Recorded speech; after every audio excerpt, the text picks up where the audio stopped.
And once again, going into our finals of the girls' hurdles, this is NewHampshireTrackandField.com, powered by Runner's Alley, coming to you from the Co-Browns Black Bear Invitational in Northwood, New Hampshire. Again, we would like to thank our Meat Hub sponsor, Willem Verwij, Physical Therapy, your running experts.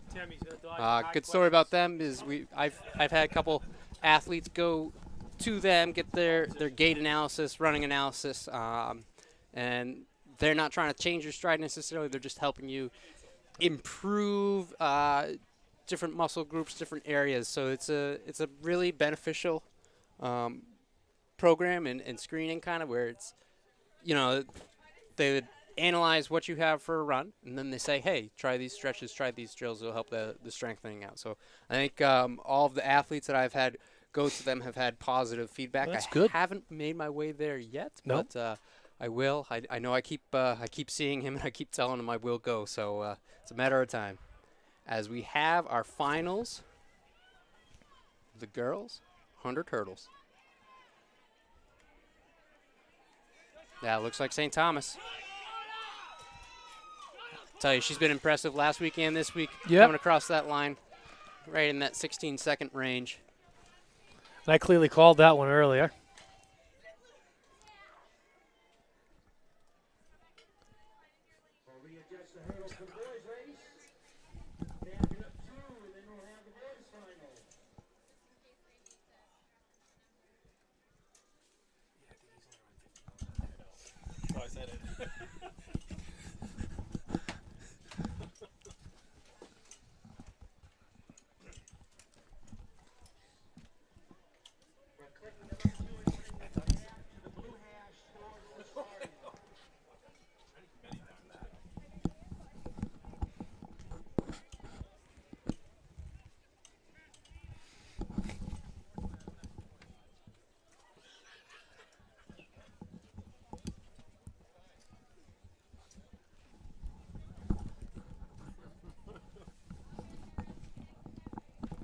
See again the hurdles being moved for the boys finals, 110 hurdles.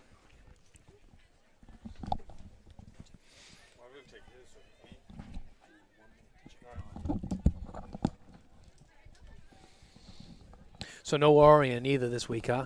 He's got a hamstring pull or something. Orion Glaga.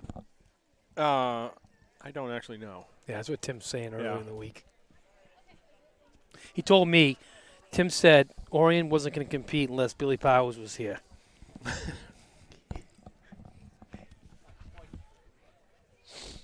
says he can't duck him. Yeah, well,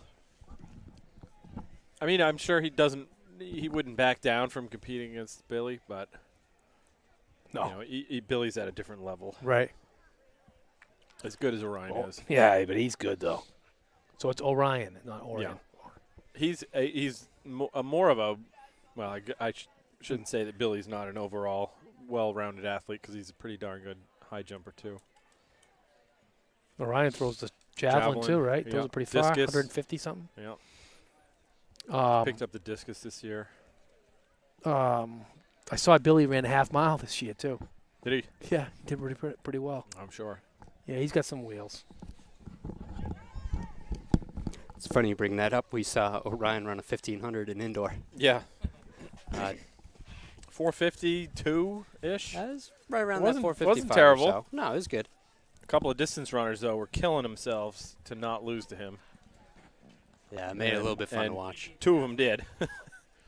Yeah, Orion was doing multiple events, out of season in an attempt to qualify for outdoor nationals decathlon, because they will take any individual event performance to combine it to a score that you don't necessarily have to actually compete in a decathlon to qualify for it. We were looking to have him talk a little bit right now, but I don't see him. Yeah, he's ducking the questions too. Oh, there he is. Looks like he's hard to pull away from the race itself. Yeah. I can see him. I think I see him down the line.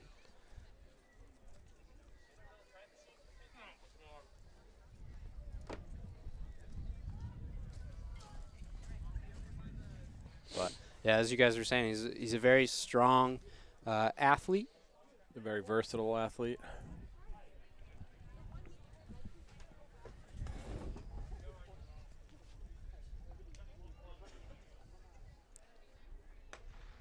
As the boys under 10 finals are off.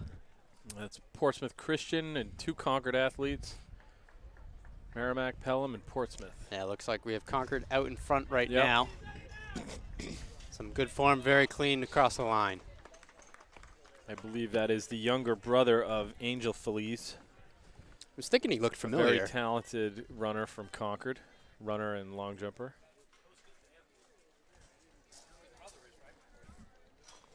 And I believe Jimmy Mack just confirmed that that is correct. Correct. So we don't know what his first name is, but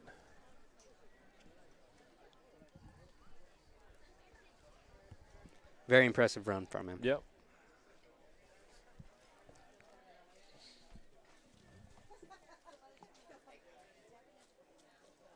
Believe it is Manilow, Okay. if I heard correctly. Manilow Feliz. Yep, sophomore. Wow.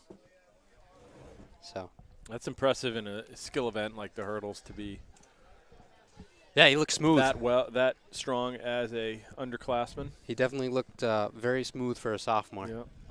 Those events are typically dominated by the upperclassmen. I'd say still a little bit high if we're getting nitpicky, but don't think he clipped a single hurdle. Ladies and gentlemen, in the 4x100. Ladies and gentlemen, in the 4x100 relays. Please come and check in. So now we have Should have our 100 hurdles. meter, I mean, 100. Excuse yep, me. 100-meter dash finals coming up. From here on out, we will see girls followed by the boys in all these running events.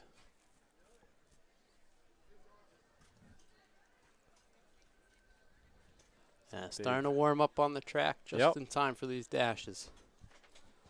So hopefully getting some good times out of it.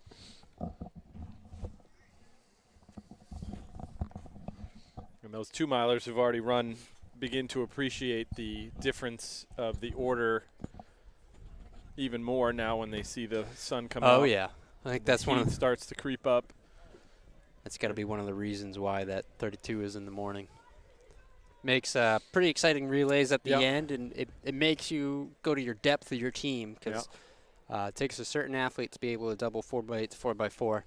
Some teams will usually try 1, maybe 2 legs. Don't see it too much though, but I think it makes it that much more exciting because you know it might not be the complete A team, so it might Yeah. be some guys and girls just digging deep to get that. Yeah. Well, it really becomes more about team strength when you can, can you field a strong 4x8 and 4x4 in Absolutely. the same meet back to back? Yeah. Because you're not going to have kids doubling. And the gun's off. Here come the girls. This looks to be Looks to be very from close. Sanborn. But yeah, that Don't was a look- 3-4 finish. Yeah. Sanborn South. That's their very talented freshman, Allard. Coming off her double win at Merrimack Valley last weekend. Quadruple if you count the relays. Yeah. Her double individual wins. I tell you, I'd be interested to see her in 4 individual events and see how well she did. Yeah. So, Well, she has that opportunity today if she really wanted it. of course, you're Though I alluding. do predict she'll probably run one of her team's relays. Yeah, I would think 4x4 if I had to guess. Yeah. Um, She is running the 400 against Devaney from Concord. That'll be a fun race to watch. The two of them go head to head. I would expect her to also come back in the 200 at the end of the meet.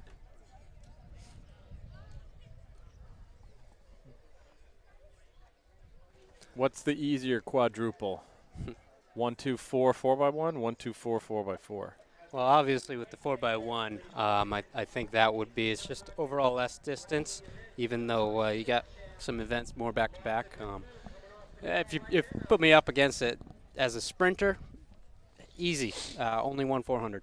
You know, everything else, I know back 10 years ago when I was competing, I did do the 1, 2, 4, and 4x4.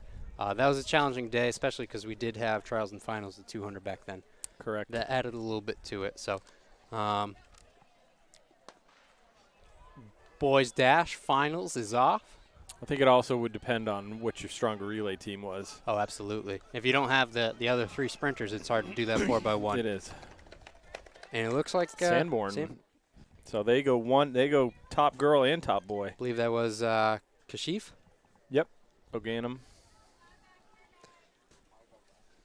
So, good to see Sanborn with a strong sprinting program this year. Top girl and boy in the 100 in back-to-back weeks.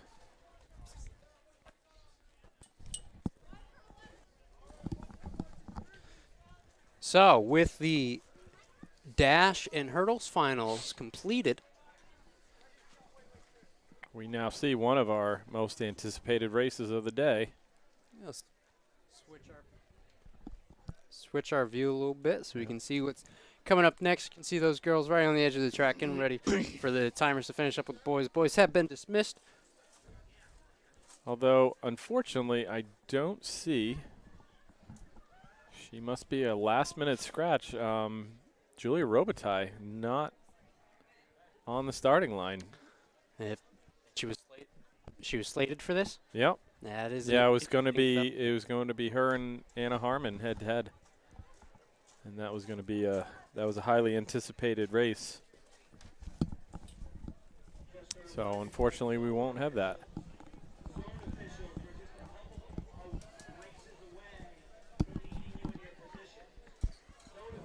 So Anna Harmon having a good first season in track, even though she is a senior. This is her first year doing outdoor.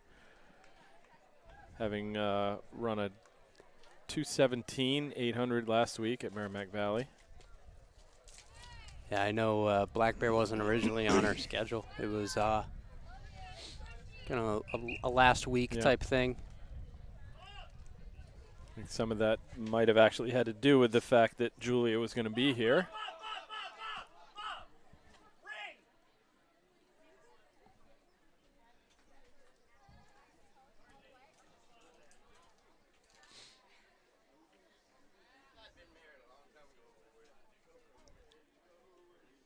And we are off.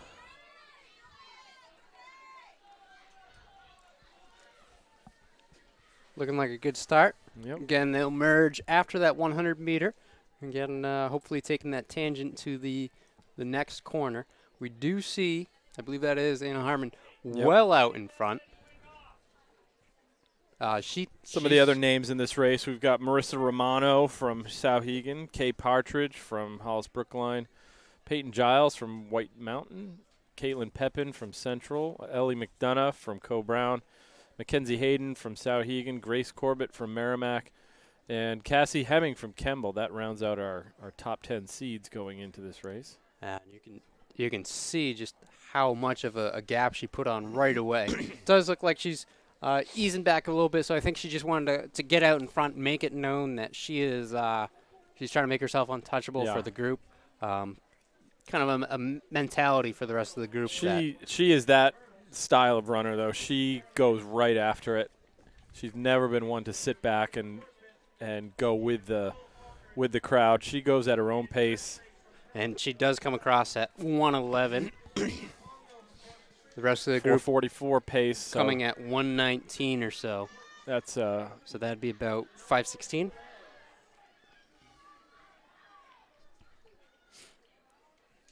And we can just take a look at her stride now. Good use of the arms, I will say. Yeah. A lot of times we do see the distance kind of cross over. Yeah. Even see some sprinters, up-and-coming sprinters, crossing over with the arms. But hers are straight back and forth. Very strong runner. Always goes out hard. She has her own pace that she wants to run, and she could care less about what the rest of the pack is going to do. Absolutely. And then we take a look at that pack. We do see second place is broken away just a little bit from the pack. Can't quite tell who that is right now, but good 7 to 10 meters on the. Not even 800 meters into the race, and she's got a 70-meter lead on the rest of the field. Again, that is Harmon from Raymond, D3 program. Coming off a very successful indoor season. State champion in the 1,000-meter. Crossing at 2:31. So sure, her pace has dropped a 5:0. little bit. Still 5:02 though. We'll see if she's Yep. going for under that 5-minute mark. As the pack does come through, 2:43, 2:44. That's a 5:28 pace. Yep. So the rest of the field has also dropped back a bit. Of course, when you have a leader push the first lap like that, kind of, if Everyone you're else- not used yeah. to it, that can throw off everyone else and their pacing. And someone might have Yeah. gone with her for the first 100 and gone, oh no, I shouldn't be here. Yeah, if you're used to sitting just behind the leader in your normal pace, and then somebody like Anna Harmon jumps into the race and you're trying to pace yourself off of her, it oftentimes will pull you into a faster time, but it's going to make you hurt.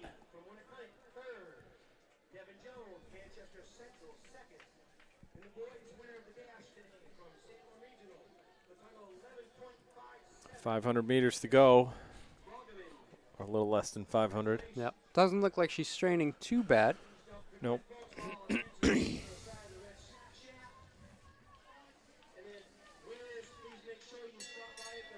Yeah, 3:54. That's a 5:12 right Yep. there. So her pace has dropped off a little from her first lap.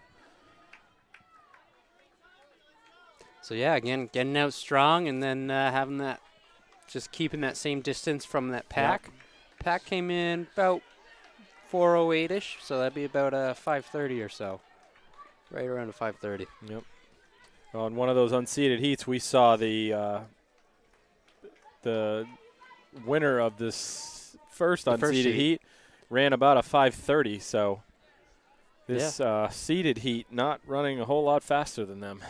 Yeah, again, that could just be a breakout performance of the day for her. It could be, she might be new to it and just have a Well, and first this- time and running this it and have a seeded- seed mark The for seeded it. So, group having Harmon break away like that, the rest of them basically turned it into a very tactical, kind of running for place.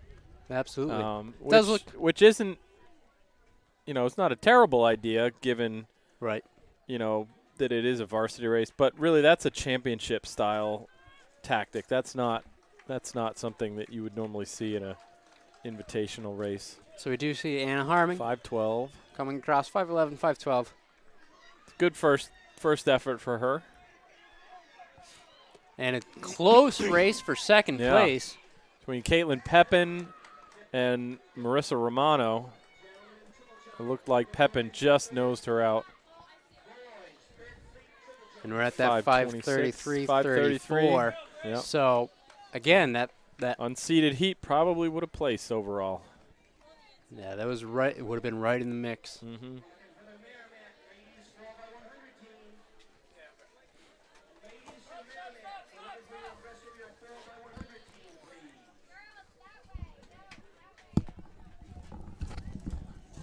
So we didn't get to see that matchup that we were hoping for, Jimmy. Julia Yeah. Robitaille was a scratch late.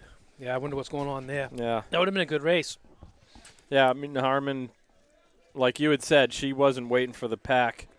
We saw the boys 32 go out a little bit slow. Harmon took it right to the lead. Yeah, she's tough. She came out in a 110, 111 first quarter split. Well, this is a good race here. So you got basically like 5 different types of runners here. Yeah. And Vorback's probably the favorite. McLaughlin. I'm going to say Spencer Sawyer's going to get this. Yeah. On a kick. Yeah. Are we doing a relay? Well, the 4x1 would be after this. Looks like the 4x1 okay. girls are are a little bit prematurely getting out on the Yeah, track. I was trying to They figure out still what got a was going boys on with that. 16 to run. So I think this 1600 is going to be a good one. No, I think the clerk is a little confused that. Yeah, little preemptive there. Yep. This is what I came here to see. But yeah, I would say McLaughlin is a very strong runner. yeah, he's very strong. I think Spencer Sawyer's got the best kick. Yeah, I think the second best kick's Matt O'Brien. His whole thing is to be where he can stay in there. I think Yeah. McLaughlin and Vorback got to take it out hard. yeah. And what do you think about Kieran Murphy? He's in between. Yeah, You know, so that's what I meant. Those five. It's up to any of those five guys. yeah. McLaughlin's tough though. I don't know He a lot is. about him. I don't. And I mean, you can see he's not wearing racing shoes like everyone else. He's got looks like trainers. Yeah. Huh. That's kind Yeah, I of mean, they're small school, northern school in the Lakes region, so the bottom line is they running don't is see 'em. running. Yeah, it is. I don't That's care, true. you know, It it's- doesn't matter what school you're No. at. Running is running. The level is totally doesn't really play too much of a part. Nope. I mean, you got some other guys in here that are tough. You got some freshmen in here that are, 440 milers. Yep. So, I mean, actually, Andy Bryan's running 438. Patrick's younger brother. You get Will Heenan. He's got some pretty good pedigree in his family. If Sawyer can keep it close to those guys, he should win. But if not, Vorback's Yeah. gonna be tough to beat. I think So Vorback and Tyler have to. McLaughlin go right to the front. They have to take it out hard. Yeah. And it looks like Vorback's doing exactly that. He'll have a hard time leading from wire to wire, but Yeah. if anybody can do it, he can do it. He's tough.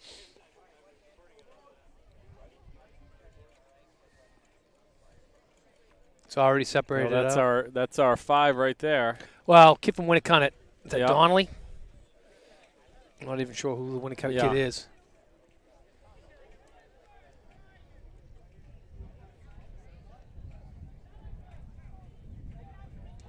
Yeah, well, they're definitely not is- messing around. Jack Taylor. Or Jack Taylor, yeah, Jack he's Taylor. tough. Sophomore. Yep. The Winnicott crew's tough. Yep. They're coming through fast. And Sam Call and Nick Randos in there too. 64. So we're looking at 416 mile right there. That is not a conservative pace. No. There'll be some people. Yeah. There'll be some death marches today. But that's Vorbeck's strategy, and it works most of the time. Yeah.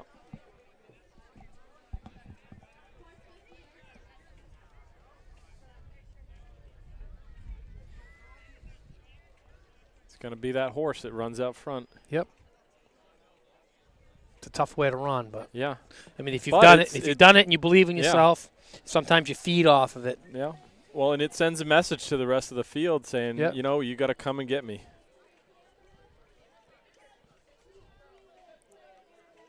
Last week was a great one between him and Aiden O'Hearn.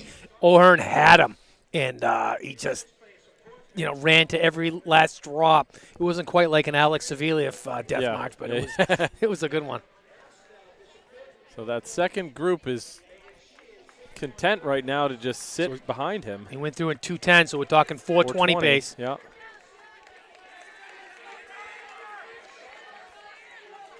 It's just setting up nice. Yeah. He's coming back a little bit though. Yeah.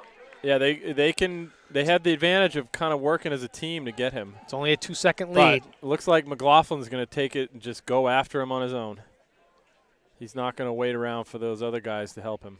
Jack Taylor, he's tough. Spencer Sawyer going into third place.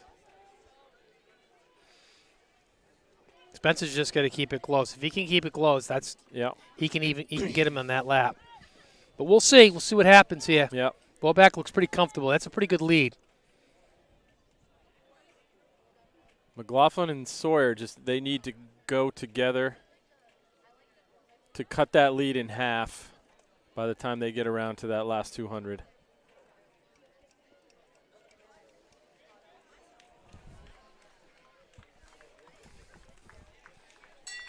317, 316.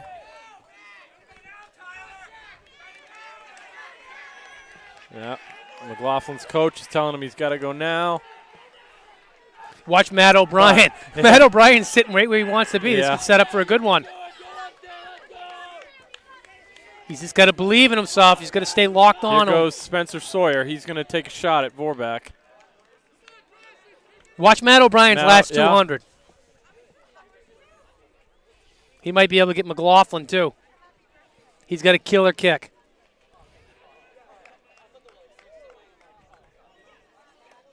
Taylor's got a good kick, too, though. Yeah. I was about to say that Taylor just passed him. But watch. Let's see what happens. Now they're not going to catch Vorbach. He's No. too far ahead.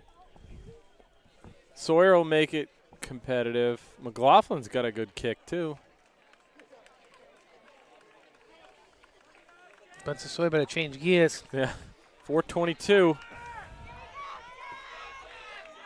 Oh, just. Yeah, good. That was a well-run race. Yeah, it was.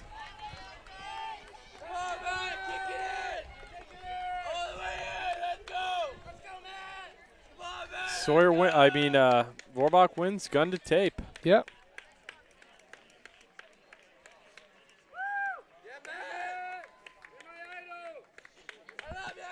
That was a good race. Yeah. Very good race.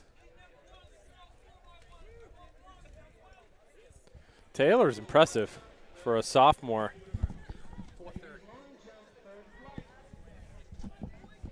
Very impressed by Taylor from Winnicott. He had a great finish. What do you run, like a 428? Yeah. Jack Taylor. He's the only non-senior to score in that race. Everyone else who scored was a senior. Yeah.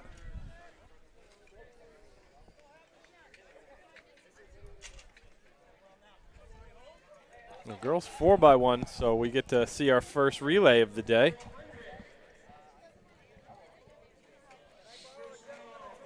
Vorback ran good. Yeah. Smart race.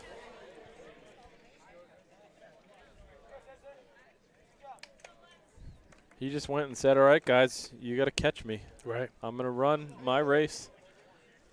That's definitely a PR for him. Yep.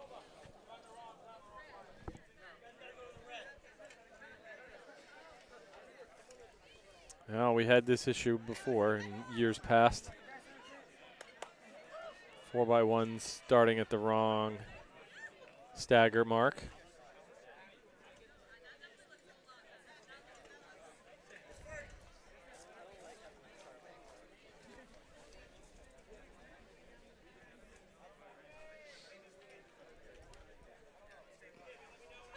It always surprises me when I see the 4x1 relay teams not using blocks. I'm not sure what that what that strategy is. To me, that's a huge disadvantage. Especially for this distance, you know? Yeah. You got to get out.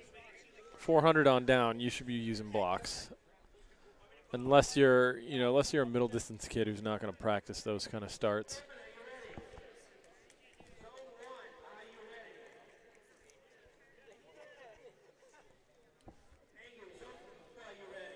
Waiting for each zone to check in. Zone 1, 2, and 3.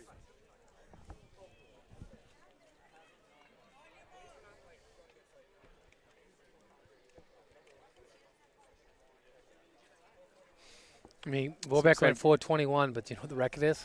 415. Yeah. 2-mile record's 9:17. Those are good times. Those are Yeah. quality times. Yeah, they are. This looks like mostly Division I schools in this first heat. Saw Merrimack, Nashua South, Concord.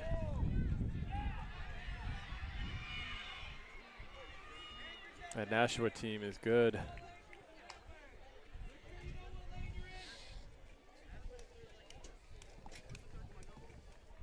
Looks like right now it's Concord and Nashua. Nashua's got a slight lead. We'll see how big it really is when they get the last baton.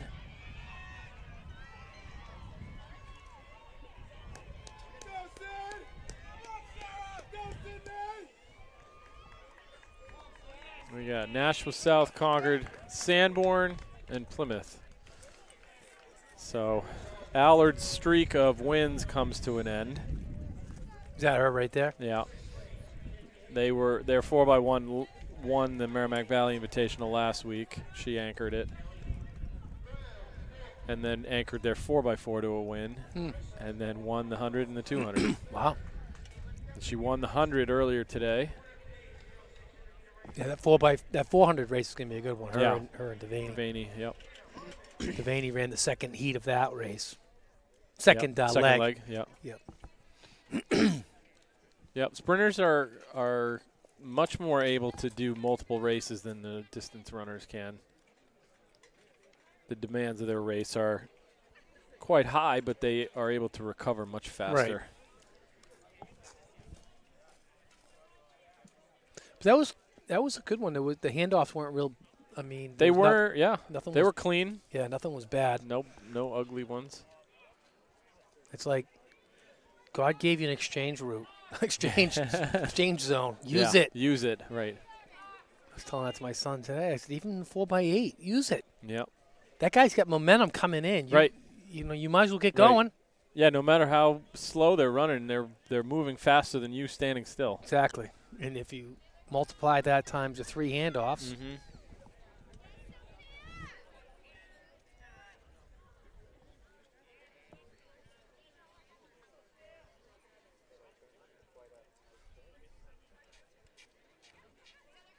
Going through high school as a 4x1 runner, our coach told us, you get one perfect handoff in your career. Just hope that it's at a state meet. right?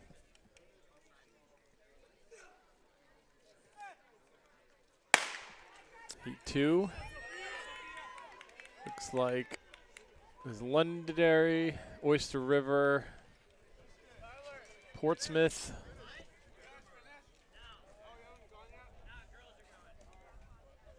Londonderry, whoa, that was a great handoff for them. They left the entire field in behind them.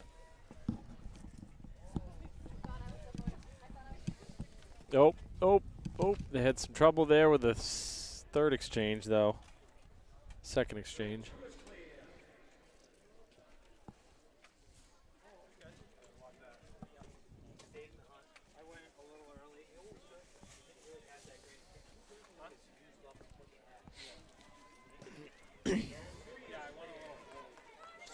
And Londonderry will easily win this heat over Milford, Timberlane, St. Thomas, Oyster River, and Winnicott.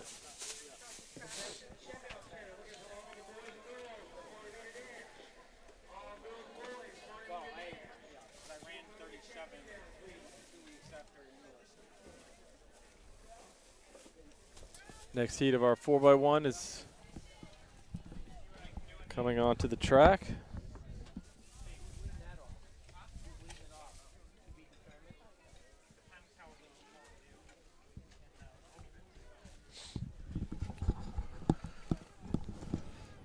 Looks like in this heat we've got Campbell, Bishop Brady, Merrimack Valley, Co-Brown, Pembroke, and White Mountain. So many teams with the blue and white colors, it's hard to tell them apart.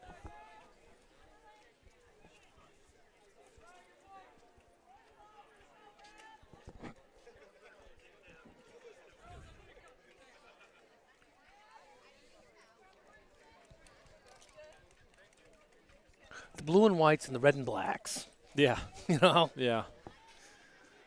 it's tough. I know during cross country season, it's kind of, when we're looking and we're trying to do scores. Yeah. Especially at a distance, you can't tell.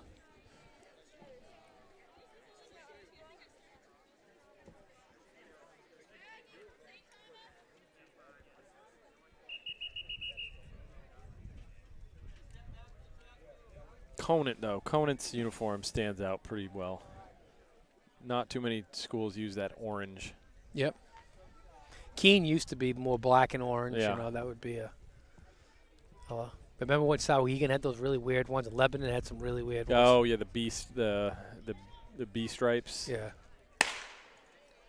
Sometimes in cross country, I almost think you better to blend in a little bit Yeah. if it's a close race. Yeah. Yeah, nondescript runner, so you can sneak up on people. Yep.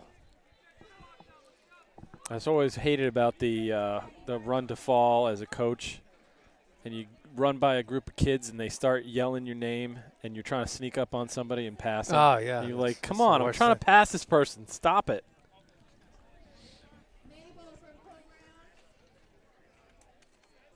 Another dirty trick I always play is the kid will be leading by a mile, and I'll say the next kid's name. Like, all right, you got him. You're right there. You know, nonchalantly say it, get the kid thinking. That's the way it goes. The mind games. Yep. Oh, tight race there. Merrimack Valley just ahead of Co-Brown. And when the marathon used to say, "Is something wrong with you? Your right arm's kind of 22 miles into it. You want some excuse." Yeah.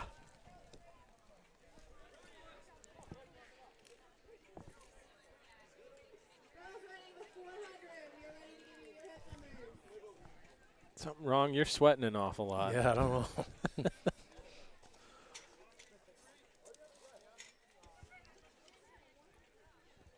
Got boys 4x1 first heat on the track. Yeah, they're definitely running fast and slow today. Yep. If there was any question, that relay settled it.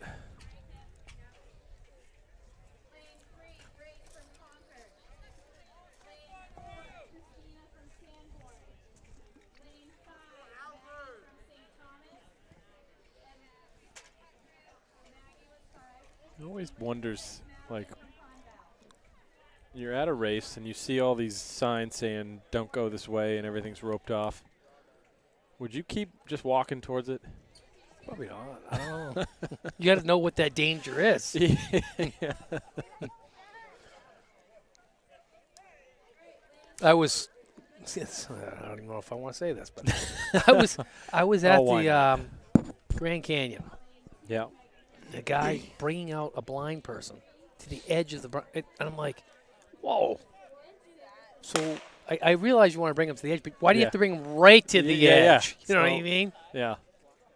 It's like a Does place, it like a gust of wind could have come up and just taken him ball Well, down. I'm like, doesn't really improve his Yeah. view either. no, it's not even where I'd want to go out. I'm like, oh my God, trips on him.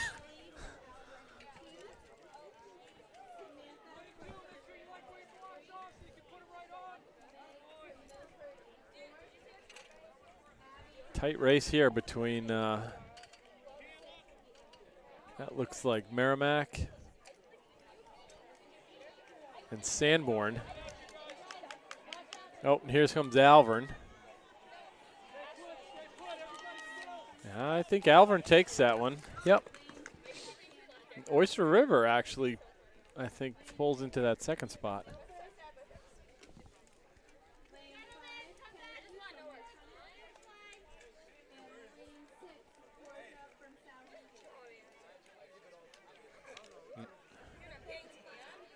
I hope he did give it all, because that's kind of the point.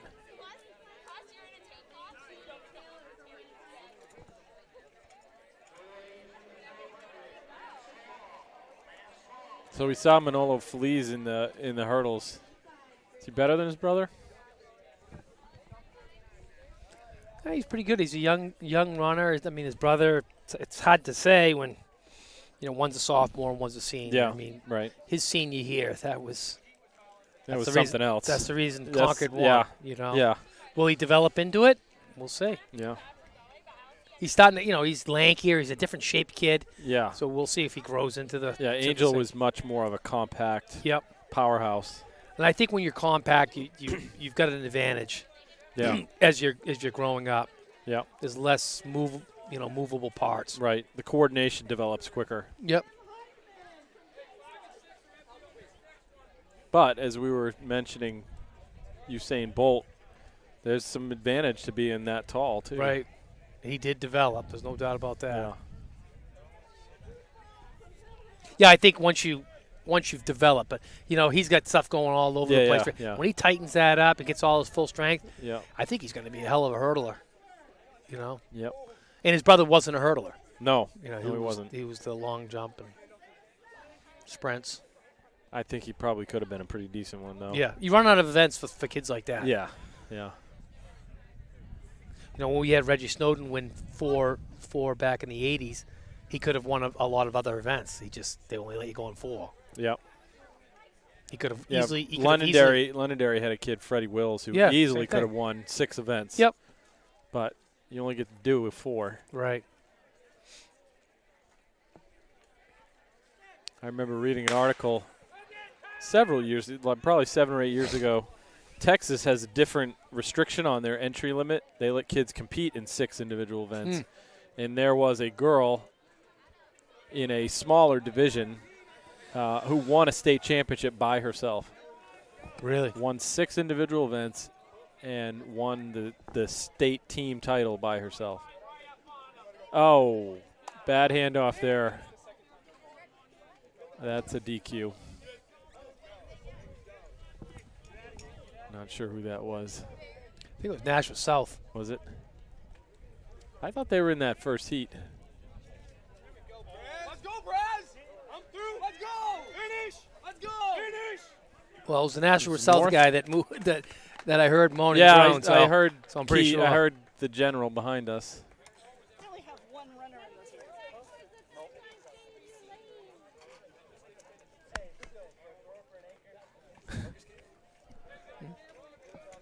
Fergus Cullen come on here yet? No, he's trying to find a replacement for. Yeah. Oh, you're right. It was South. Yeah, they finished. Yeah. Well, they finished. They were. I think they decided. Get out of here! Lucas! Whoop. Lucas! Yeah, it stinks when you have a hurdle. I mean, a bad handoff. Yeah. You know, Yeah. it's just Especially if small it's early in the race and half of your team doesn't get to run. Right. Yeah, and it Go. looked like the kid ran right up on the other guy. Yeah. But the bottom line is, it's the other guy's fault. Yeah. The other guy's running. Yep. You got to be moving a little bit. Yep. Now it's always it's the job of the receiver to make the connection. The guy who's running in, it's not really his problem. Nope. Remember, we didn't matter if you went to 4x800, 4x400, 4x200. Everybody on our team knew how to do handoff and everything. I mean, you're not looking for a baton either. You feel it's Yeah. there. It's going to Yeah. be there. You reach You back trust. and it's there. It's there, and you're gone. Yep. Yep. But it's always the job of the person receiving Right. to get it done correctly. I do. I cringe when I see that because it's just like, ugh. Yeah. And even if it's a mix and mash of kids that aren't always in that same order. The If handoff's a handoff. If everybody does it the same way, does it right, Correct. it Correct. should still be good working parts, Yep. working as a whole. It's a 400. I'll make up for it. But Yeah, no. you know what? Could be up to a second Right. that you gain from that, and, you're not going to make up that second. No matter how fast you run.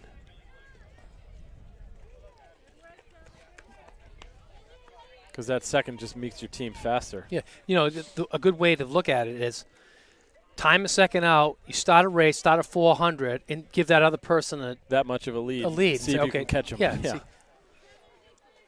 I mean, there's a few kids in the state but once you start Once you're at that level, like, it doesn't. right. Yeah, like you get in college, in a hundredths of a second, it's separating you. Yeah, Why if- not if get every you're- advantage if you can? If you're a 52 400 runner, yeah, you can catch a 55 400 runner. So this is the race we want to see right here. Devaney, Yeah. Devaney and Allard. So Devaney at least have her eyes on Yeah. Allard. So that's a little bit of an advantage, I think.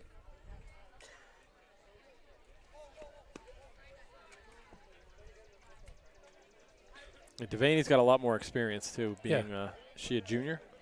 Yep. I think she's finished 4th in New England the last 2 years. Yeah.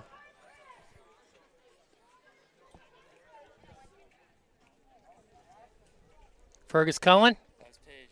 Yeah. Back from the Republican National Committee caucus. What do we got going today?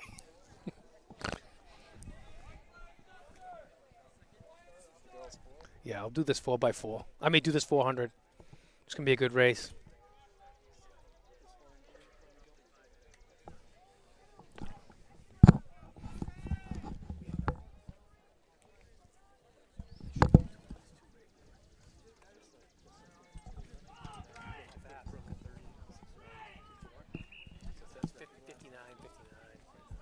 It'll be good.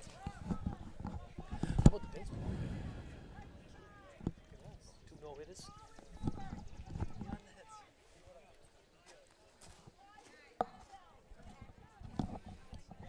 So what do you think's going to happen here, Zink? After the girls 400. 4x1? That's 400. Yeah.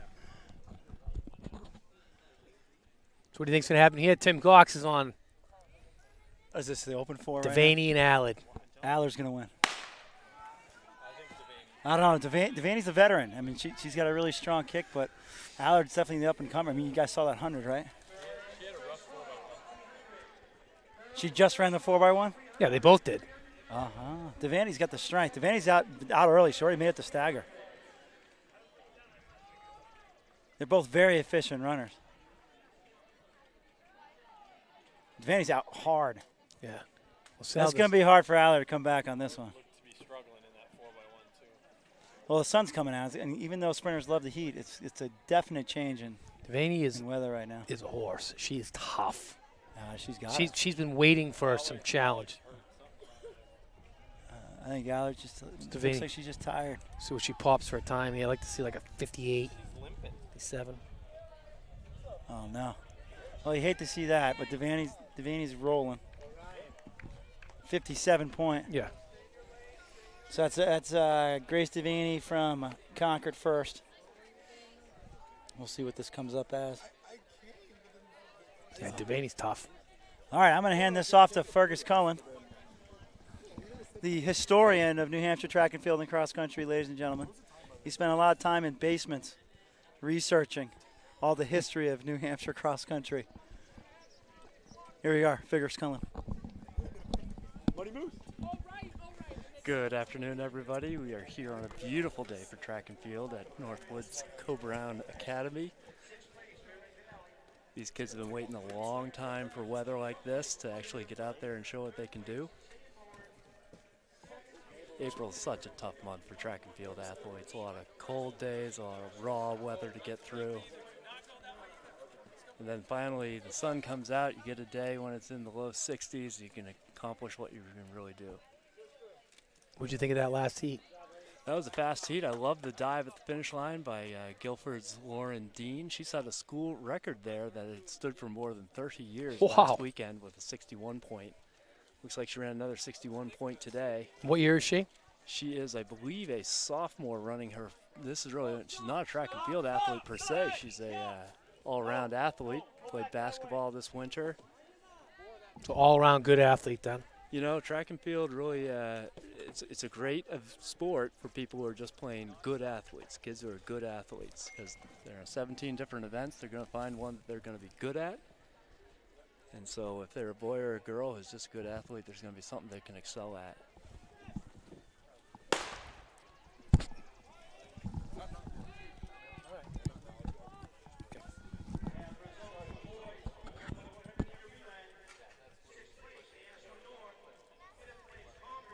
So Fergus, what have you been doing? A little bit of running, a little bit of working, Yeah. trying to be a good husband, father, and provider. Oh, this good. morning I had a youth baseball game, so I had to miss the early heats today, but I got here as soon as I could. Yeah, how'd the game go? Got to see my 8-year-old get his first strikeout from the mound today. All right, that's good. And he's playing in Dover? He's playing in Dover Youth Baseball. Yep. So we'll see if we can get him into track and field down the road.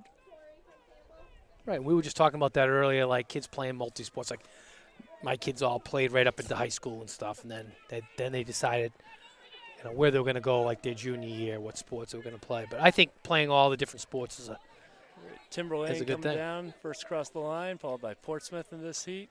BG is going to be third, then Hopkinton. Looks like Nashua is south. Co-Brown closing out that heat in the girls 400. It's a good, strong girl right there. Wire-to-wire finish. Were you able to see the boys' mile? I was able to see the boys' mile. Boy, 4:21 from David Voorhees from Nashua North. Vorback. today. Vorback, excuse Yep. me. That's that might be a season best for New Hampshire this year, I think. I think so. Yeah, and I think that's his PR. So he ran great race, wire-to-wire, because there was some tough competition there. Tyler McLaughlin. From Molten Borough Academy. Yeah, Spencer Sawyer, Jack Taylor, Matt O'Brien. So they had five or six good guys in there that were tough. They took it out. I think they went through 200 in about 30 seconds. Yeah. I could see from over here. I don't think they were going to run a 4-minute mile, but Vorback did not slow down a ton. I think I had him by my eye at 4:21 on the win. So wondering where he's going to go. I'm hearing rumblings they might go to Columbia. Last time I talked to him, which was at the Cross Country Awards dinner, he was getting ready to turn down Yale in order to go to Columbia, which was... Well, anybody can go to Yale. Well, that is proven. There's proof positive of that. Fergus is a Yale graduate. There's a Belmont athlete here today, Nick Reynos, Yeah. one of the top D3 distance runners. He's on his way to Yale. Oh, good. In a couple of months. Now, tell me something. Where did Thurston Howell go? Did he go to Harvard or Yale? Because he always talked about a Harvard and a Yale man. Thurston Howell III, I believe Yes. you mean. Yes, I believe he did his undergraduate at Harvard, At and Harvard. then got his law degree from Yale Law Yale, School. okay, good. The best of both worlds, a Harvard education and a Yale degree. I know he always would make that statement.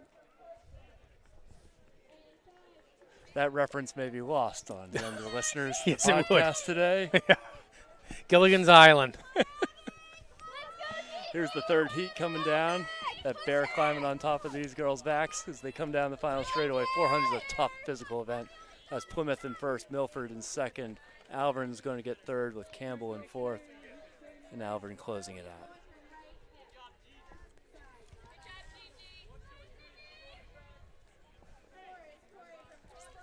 Apologies to listeners, we are not getting heat sheets, so we can't give you the names of these. Yeah, it's a little athletes competing. difficult.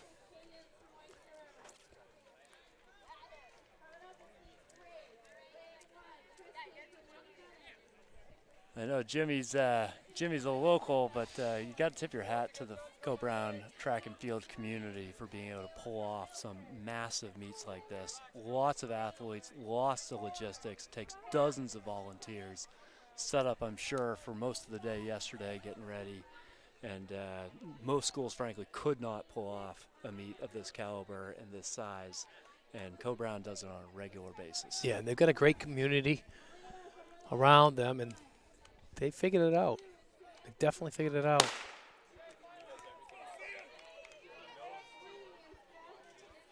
So, have you had any meets yet over at Oyster River? We've got a home meet on Tuesday. Of course, the facility at Oyster River this is only its second season, and they don't have the same, they're not used to hosting meets yet. So Yeah. this one's a bit of a tune-up because they're hosting a larger meet in a couple of Saturdays from now. So I'll be there to lend Is that a a 6 hand. lane or 8 lane? It is. It's a beauty. Thing of beauty. It's an 8-lane track. 8 lane, huh? It's only meant to be 6 with an 8-lane straight, and Yeah. through an error, they ended up getting 2 extra lanes thrown in. Oh, so wow. how about that? You don't see That's that pretty good. mistake. If you're going to make a mistake. You didn't put it on someone else's land by accident and had to have someone move their house. Boy, I've seen a fence have to be moved for that reason. Oh, really? Before, but no, the baseball team was a little disappointed because it meant they lost about 6 feet of field, but no neighbors are unhappy. Part of the side, you mean? Yes, the outfield. And here's Yeah. Souhegan. Winnicunnet. And it looks like Alvern and Nashua North and Guilford closing out that heat. You happy with it? The surface area is nice. You know, I got to Really? say, it's a poster child for how to do this. You know, the turf field. You know, I do some work with St. Thomas, and I like to learn from their experience and put a turf field in there. We don't have room for a track there. You know, I will say our friends at Oyster River, they've been great neighbors as well for other track and field programs. You know, so they've been kind to St. Thomas as they get it. You know, Dover's putting in a new track and a new turf field. Oh, they are? Part of their new $87 million brand new high school that's going to be open in the fall. So On the same footprint or in a different area? adjacent to the existing one. Yep. So the construction project is well underway. They're planning to open in the fall, and then they're going to tear down most of the existing Yeah, I structure. mean, that high school's been there forever. It has, yep. It was about 1960 era, maybe 1958 era. They had to do something. I'm personally, as a Dover taxpayer, not thrilled with the building that went up, but something had to be done. But Right. anyway, it's going to have a nice new turf field, a brand new track. Well, that's exciting. So there's an athlete from St. Thomas here, Grace Finley, awesome kid. She's from, I believe, Kittery, Maine. Goes to St. Thomas Aquinas in Yeah. Dover. 4 girls in this heat. Looks like we got BG in there.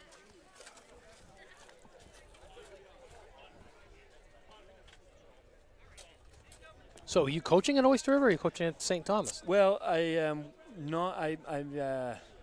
I'll run with some of the St. Thomas kids on occasion, Yep. and I will run with the Oyster River kids in workouts when I can. So, But you're just doing cross country. but I'm just I don't have an official role with either Right. either program, but you know, like you and like most of us, you know, enjoy working with these young people, and if I can as I get older, if I get a chance to go for a run with them and can keep up, that's Yeah, that's a nice thing. day too. That's all I hope for now at this point. Here's Winnicott cross the line first. Sal Hegan, BG, and Grace Finley from St. Thomas. There you go, Gracie.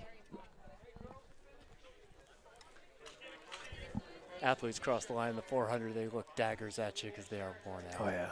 It's a tough race. It's a tough one. I think the 800 is the hardest one on the track. What about you, Jim? That's the hardest one on the track. On the outdoor track, I think the 800 is, and then indoor, I think it's the 600. You know, I think the 600 is tough. If you run it right, you're going all out the whole way. Yeah. But it's kind of the same feeling, the 400 and 800. It's just, you know, it's one of those things you don't really. You got to run the 800 like a 400. You got to run a 400 like a 200. You can't let off the pedal. I think by the time you start hurting in the 400, you know, you've got 25 seconds to go. Yeah. By the time you start hurting in the 800, you've got a lap and 25 Right. seconds to go. Here's the first heat of the guys in the 400.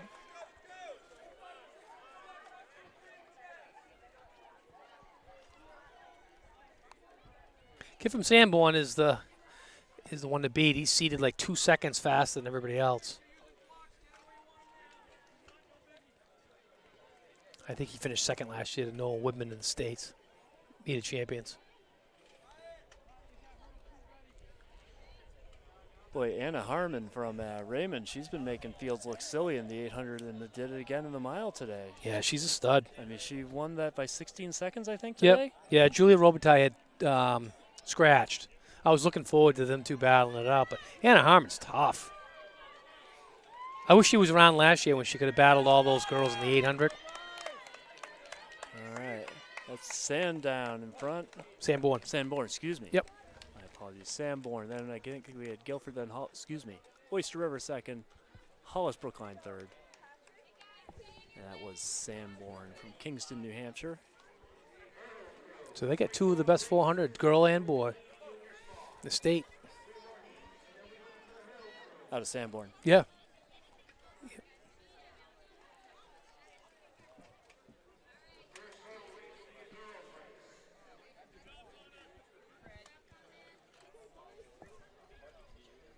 Connor Manning from Oyster River showing a little bit of range there. He's already had a leg on the 4x1 a short time ago, and I think was in the finals in the 100 today. Yeah, it seemed like it came up pretty quick, huh? The 100 right to the 400.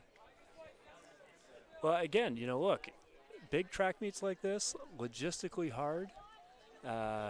And things run at Co-Brown like a top. Just everything's lined up, the bullpen. There are no unnecessary delays between heats, between events. You know, a well-run track meet and a poorly run track meet can be a difference of 2.5 hours. Exactly. It's no good for the spectators. It's no good for the fans.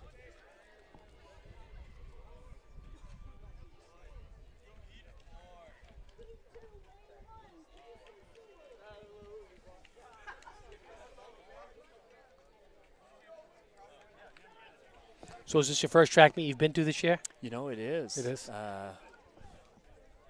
So I'd like to thank my wife, Jenny Cullen, for giving me a pass. I took care of a couple of family things this morning, and she's going to be hosting girls' night tonight, so that also gave me some points. You know, staying married, you gotta be making deposits into the bank so you can withdraw every once in a while. If Right. You know. Now, my wife just did Girls' Week in England. Girls' Week in England. Ooh, Yeah. that's some points. And Merrimack looking strong. Probably Windham. Good tight race. It's like National North and third in that heat. We also had athletes from Conval, from Campbell, and Merrimack Valley in that heat. Another nice thing about this meet is you've got athletes from D1, D2, D3. That doesn't happen too often. Yeah, I think it's nice that they can all mix together, you know. One of the beauties of track and field, right? That small schools and big schools can compete. Yep. I was just saying that, you know. It's basically, it's not like, you know, football or hockey or one of the other sports, but running is running. You know, competing like this is competing. And it's nice that you can get all these other schools together to, you know, to compete, figure it out, what's going on. Nice thing, too, about mixing the three divisions, I think, is that the athletes don't get too used to each other. You know, sometimes there's that tendency when you race against the Pecking same order. kids too often. Well, I don't usually beat her, Right. so I can't pass her. They line up and say, well, this is what I expect is going to happen. And when you've got athletes who aren't all that familiar with each other, it lets them really compete. Right. I like that. Brings the best out of all of them.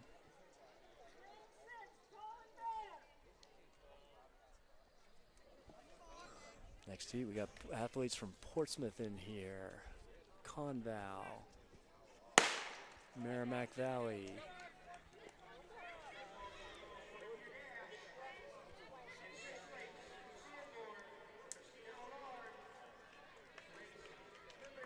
Wow, where'd that kid get out? We got someone who's moving here. It might have been in the wrong heat. It looks like it. If he can maintain that, he might be the guy. We'll know more as he comes down the stretch.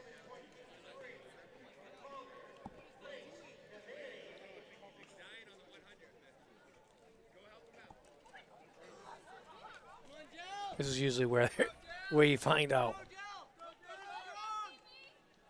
Well, he's hanging in there. This is an athlete from Conval.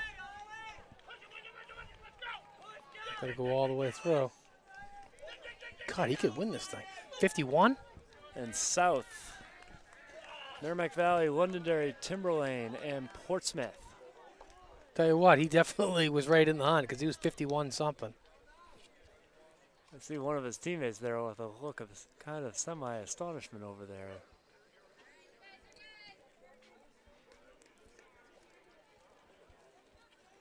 The other kid looks like Kelly from the old Bad News Bears. Oh, Jimmy's dating himself twice in 5 minutes. Didn't he though? That was another baseball reference for you fans at home. Bad News Bears was not a documentary about the Co-Brown Comanches from the old days. Yeah. Coach Buttermaker.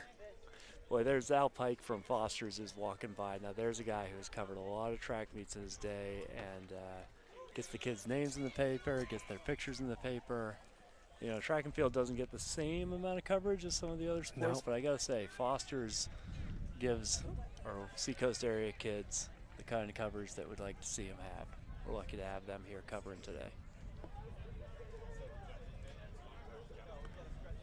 That was a good race right there, though. It was. That kid took it like a rocket. All right, we got Pelham, Nashua South in this heat, Londonderry, Kingswood.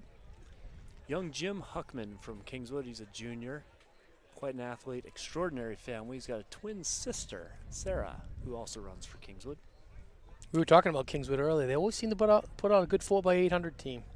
They've their team is doing quite well these days. Kara Jacobs, one of their coaches there. Mick Arsenault, one of their coaches. They've got one of their stronger programs that they've had in the last decade these days, with some good male and female athletes. They've got a new turf field, a couple years old. Oh, they do? Yeah. Yeah, I went up by there the other day. I went up there several times when I was going fishing on Winnipesaukee. Nice area. Yeah. They have a track that's at a place called The Nick on Route 28, halfway between downtown Wolfboro on the way out to Ossipee. It's 3 miles away from the high school. Privately funded, privately built. School gets to use their rubberized track. Oh, wow. That's pretty good. Yeah, it's a great community project. So privately funded through what? Just donations or a one corporation? Or It was there was a family who tragically lost their son Nick, and they created a memorial for him, a youth athletic park up there with, I think it's got 4 baseball, softball fields, lacrosse fields, soccer fields, multi-purpose fields. They built an old gravel pit. Oh, I have been there. I know what you're talking about. How long has that been there? Boy, it's been about 10 years now. Yep. I was a very small cog on the group putting it together when it was built. But it's been a great way to support youth athletics in a community, and we're fortunate a lot of towns in the Seacoast in New Hampshire have those kinds of things. But just the more opportunities you have for kids to be doing sports, good things are going to happen when you create those opportunities. And that facility, building in a gravel pit, you're like, oh man, this must be awful. It turns out it's perfect for drainage. Right. And they brought in a golf pro for all the grass products up there, so that I'm telling you, you want to know about growing grass, you talk to folks at golf courses, right, especially in the Northeast. And so they've got this perfectly drained, perfectly grassed, no artificial turf there. They included a track, and especially for frankly, a pretty isolated area in the state, it's a top-notch facility. As much use as it gets, and it gets a lot, it would get 3 times the use in a heavier populated area. Right. Speaking of grass pros, guess what I ran into the other day at the grocery store? Art Sorrell. Now there's a guy who is a monster athlete. Yeah, I yelled across the thing. I go, Art. I was hoping it was him. It was. Artie was part of what was called the Big Red Machine in Laconia in the 1970s, when they strung together a couple of state championship teams. And Art Sorrell was one of the big cogs in that wheel. Yeah, they had some good ones then. Fowler. Yes, B.J. Fowler, that's right. Yeah. He had a brother. What was the other one's name? B.J. Fowler. I'm thinking of Moulton's. Oh, yeah, yep. Rocky right. Moulton, right? I think you're right. Those guys were half a generation older than me. Right. But so they're probably like 8 years, seven or 8 years ahead of me. Art Sorrell. He looked good. He's living in Newmarket, and he's working at the golf course there with Governor Benson over in Greenland. Yeah. Yep.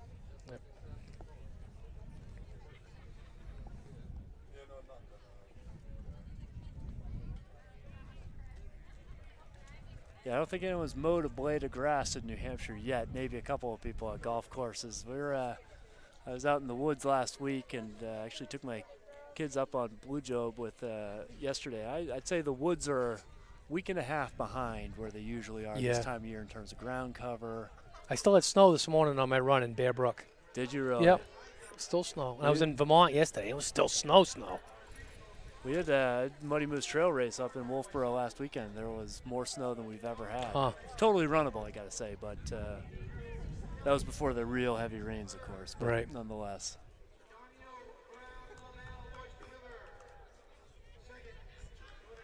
These guys have been standing around here for a little while. Yeah, I don't know what's going on. Great day for New England sports. You got a track meet now. You got Bruins at 3 o'clock. You got Red Sox at 4 o'clock. You got Celtics at 7 o'clock. Unbelievable. I mean, Yeah. How about that Bruins game the other night? Phew, I watched about a period of the game split up. Yeah. It was back and forth. It was anyone's game until late, yeah. right? Yep. I forced myself. That was the first game that I watched from start to finish. I forced myself to stay, and I was like, "Oh no, come on!" But they did. They pulled it out. I mean, a Game 7 is one of the greatest inventions in sports. Yes. Right. It just is. It doesn't matter what sport it No. is. Hopefully tonight, Celtics pull it out. Did watch the end of the Celtics game the other day. Bottom line is, you got to put the ball through the hoop Yeah. in We the were- fourth quarter. Yeah, That's we were what you gotta talking do. about that earlier. It's like, listen, my theory is, I'll say it one more time. 3-pointers only 1 point better than a 2-pointer. 2-pointers, 2 points better than 0. So make those easy ones. They add up. But you can't keep going down the floor making nothing. Jimmy Mack with a great math lesson right there. It is. It's just 3 is only 1 more than 2, and 2 is 2 more than 0. Take your high percentage shot. when it's there. I don't blame you for going 3-pointers, but when you got to get back into a game, get back in the game. What do you think with Cleveland? You think they're going to fall? Or do you think they're going to get their act together and win Game 7? Hard to bet against LeBron, don't you Yep. think? Oh, yeah. You know, and there's a guy who has been controversy-free through a professional career. Yeah. You know, like, I tip my hat off to him. This is a guy who obviously prodigious talent at a very young age. And as good as he is, there are 100 prodigious talents out there who blow it one way or another. They right. blow it in their personal life. They blow it in their financial life. They do something stupid. And LeBron has been, someone you can look up to his entire career as far as I'm concerned. Yep, nothing's been sullied. Because we were talking about that earlier, like Mark McGuire and Sosa.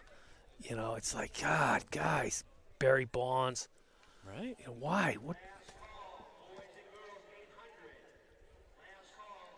You remind me, I remember going to a Red Sox game against Oakland A's once when I was, 10 years old or so. And this was when Canseco and McGuire were playing. Right. And we got down before the game close to the visiting dugout. And those were like two of the biggest physical specimens I'd ever seen in my life Yeah. at that point as a 10-year-old. Oh, my gosh. And I think that was before they started messing Right. around. They were all, and that's the thing, right? They were already big, strong, successful, talented players. All those guys you just Exactly. mentioned. That's what we were saying about Bonds earlier. He would have made it to the Hall of Fame if he didn't. I think a lot of it's about money, though.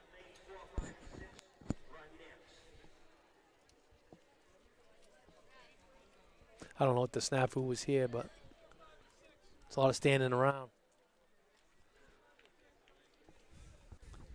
Fortunately, on a warmer day, it's not quite as bad as it would have been 2 weeks ago when we were getting meets snowed out.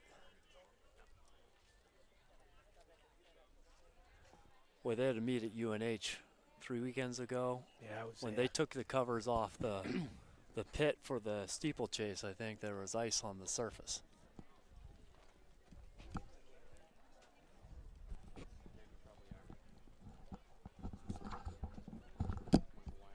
You got 1, 2, and 3.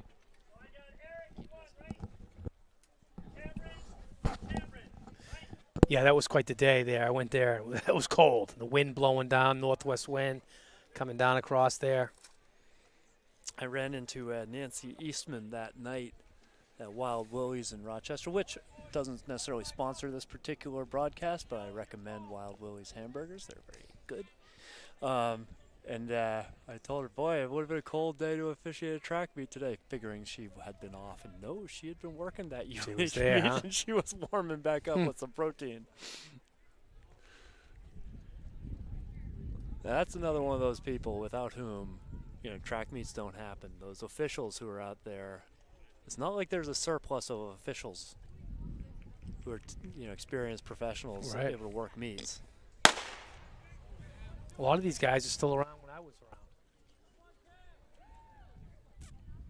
We finally got the gun off here in this one. Looks like Londonderry is out in front. Pelham moving up a little bit on the inside as they come through the 200.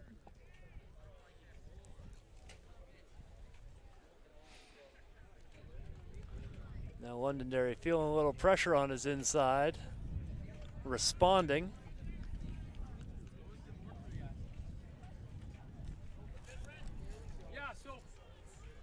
It's funny, every time the guy turns around, he's got his back to me out in the middle of the grass. I was there with his Waldo.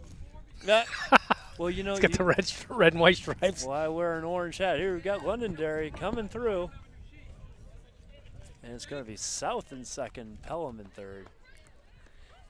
I wear an orange hat to the meets because you want your kids to be able to find you. Right. And yes, Waldo, Yeah. you want to be able to find your announcer. That's right.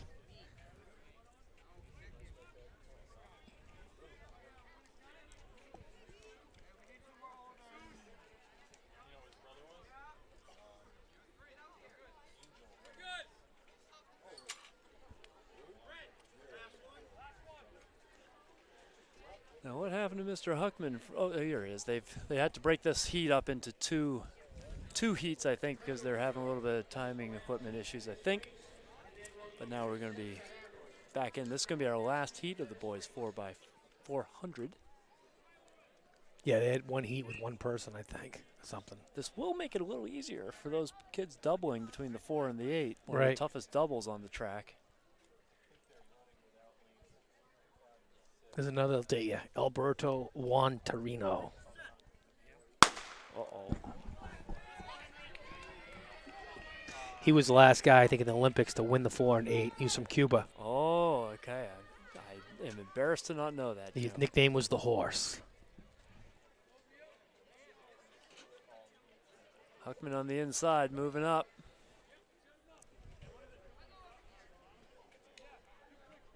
I believe he's coming off of a PR from last weekend, so at Merrimack Valley last week.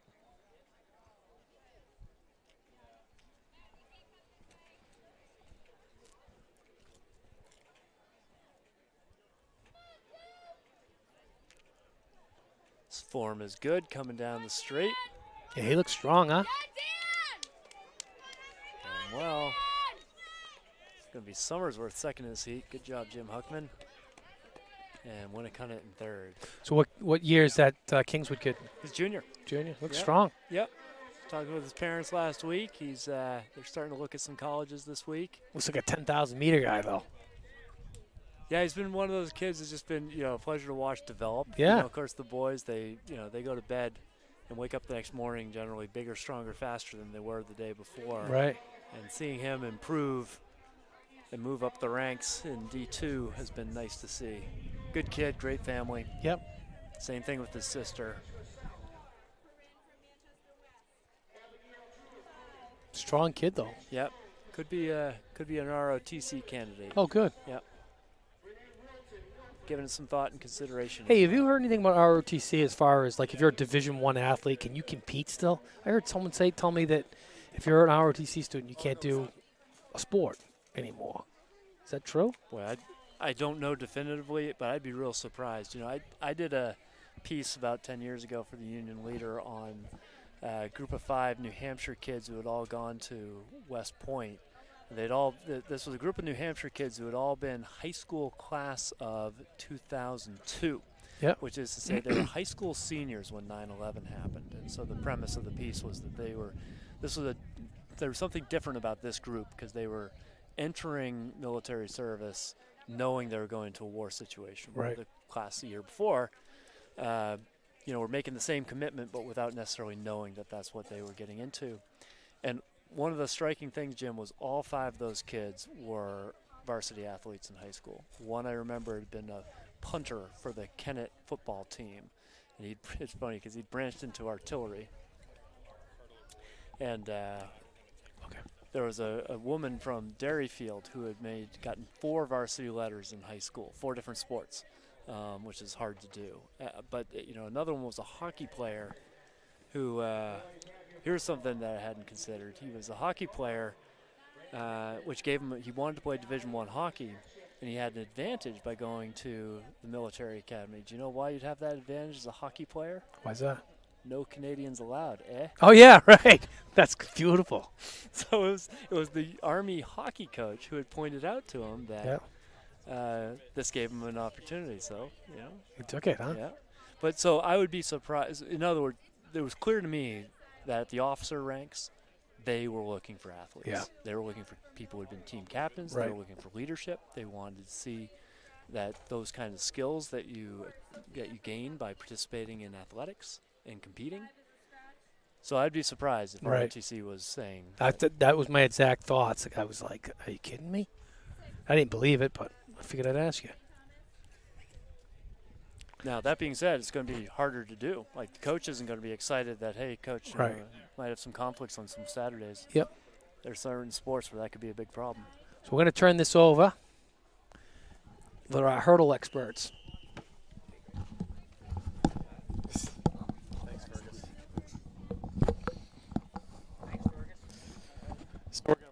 Oh, that's cutting out. All right.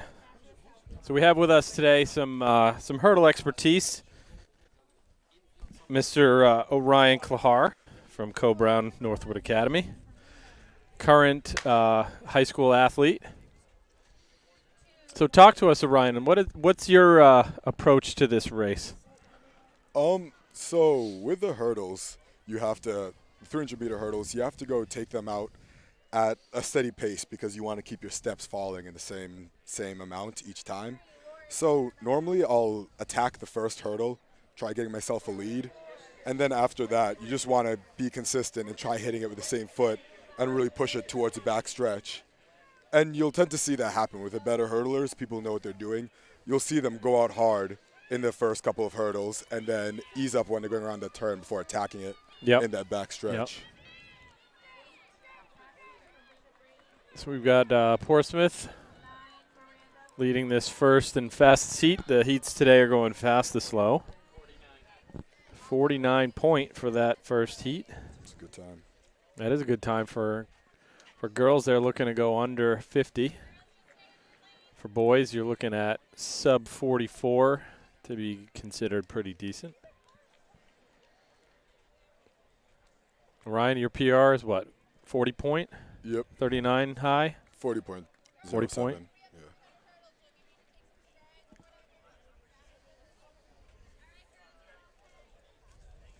Yeah, no, one of the things you can look for in these races to see who's leading early on is who gets to the first hurdles first. Yeah. So, because before they get around that stagger, they're going to be staggered weirdly, so it looks like you won't be able to tell who's in first. So the person who goes over the hurdle first, they're the ones who's leading. Because the distance to the first hurdle is the same for everybody. Yes, yeah. Even with the stagger. Yeah.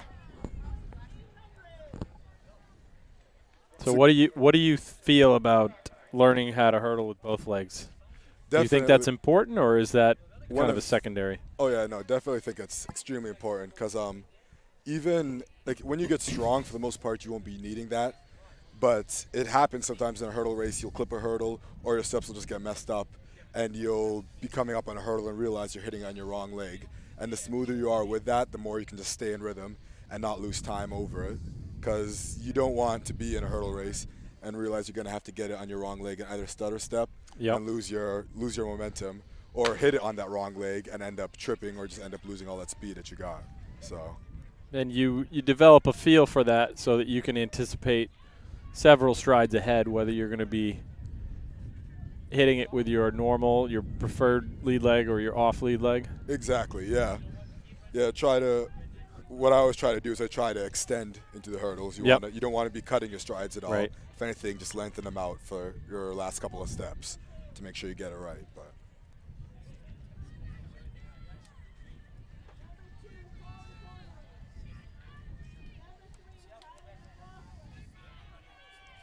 What other types of events do you think are good to mix in with these, particularly the 300 hurdles? Definitely I'd say 400. It really helps build that strength base. And for any runner that's looking at college, you do 400 hurdles in college. Right. So it's good to have that distance and know what it feels like to run that distance. And also then the short hurdles I also think is really good because it really helps you focus on that form. Because when you see people who just do 300 hurdles, no other hurdle race, their form tends to be a little bit worse than the people who do the short hurdles. Not as efficient. Yes, not as efficient. Because the 300 hurdles, it's less about form, it's more about speed. And strength. Strength and strength. So it's good to, I think, do the 110 hurdles and really work in that form, because that's going to help you keep your speed over the hurdles, and that really helps you in the backstretch, or not in the backstretch, in the last 100. Yeah. When you're coming around that turn, the person who's more efficient over the hurdles, they're going to have that extra little bit in them to really Yeah. kick. And they're and going to outkick. slow down a little bit slower than everyone else slows down. Exactly. You'll see in these races, you'll see people who are a lot faster in between the hurdles, and then just someone will run up and get them. You'll watch them every time they get to a hurdle, they just pull ahead a little Yeah. bit. How important do you think that block start is in the beginning of the race? You know, it kind of depends. Like me personally, I actually don't use blocks that often. I only use them towards championship meets, because it's really hard to actually be coming out of those blocks in a 300 hard enough to where you need blocks. Yeah. Because for 300, you're running the whole 300 meters, so you're gonna want to be pacing yourself throughout. Yeah. So it's really hard to be coming out with that type of aggression that would require blocks.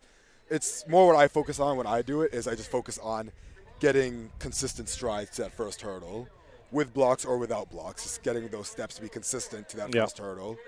And then consistency between hurdles as well. Exactly. Yeah.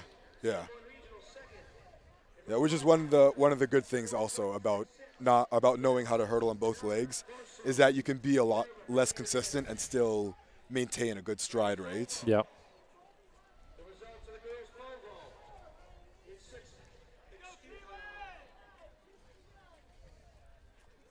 So we got an athlete from Sanborn leading this heat. And you can see just what you were talking about. She didn't have to stop There was or no slow down slowdown. at all Yep. for going into that last hurdle. Yep. Just full speed. Able through to the carry hurdle. her speed all the way through. Yeah. That's what you want to look for when you're in hurdlers. You want to see people who aren't afraid of the hurdle, because a lot of times you'll watch them, they'll run up and they'll kind of do a little bit of a stutter step Yeah. leading up to that first hurdle, because they're almost afraid of it and they want to get slowed down so they can jump over it. It's good Yeah. to see people who just flow naturally over the hurdle like that. So it is a hurdle race, but really you're just running over the hurdles. Exactly, yeah. Jumping is not what you're looking for. Yeah, especially on this height, because especially for the girls, because the girls' height is, I believe it's 9 inches shorter than the guys' height. Yeah. And most of these Well, girls. the intermediate for the girls, they're at 30 inches and the boys are at 36. Okay, so 6 inches. Yeah. But I mean, look at most of these girls; they aren't 6 inches shorter than the guys. Correct. So it's really, especially for girls, it's less about the form over. It's more about just keeping your speed and making sure that you can just continue your stride at an even pace, and the hurdles basically affect that stride as minimal as possible. Yeah.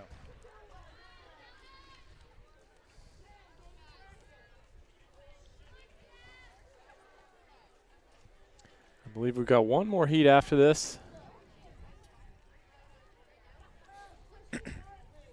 You can see there's a definite disparity in some of the hurdling form. Yeah. As you see some of these athletes really jumping over the hurdle and others able to carry that run Right through, yeah. right through the hurdle. This looks like a Messinic runner leading this race.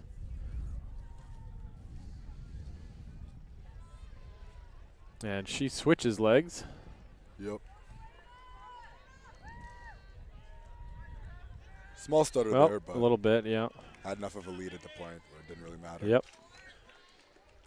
That was a good comparison there. The Merrimack girl stretched her strides out to get over to the last hurdle, and the Winnacunnet girl shortened her stride, and the Merrimack girl was able to beat her to cross the line. Right, yeah.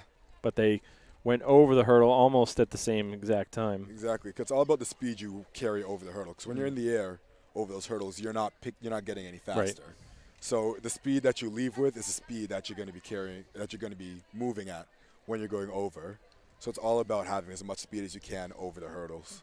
Sounds like you have a little understanding of how physics works. Yeah, just a little bit.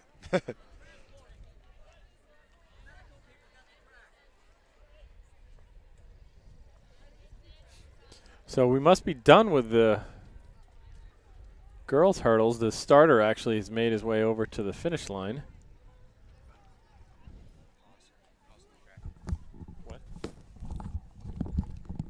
So I believe we're just taking a quick pause on the track for some medical reasons, but we should be back with it in just a moment. How long are they going to pause? I missed that. Oh.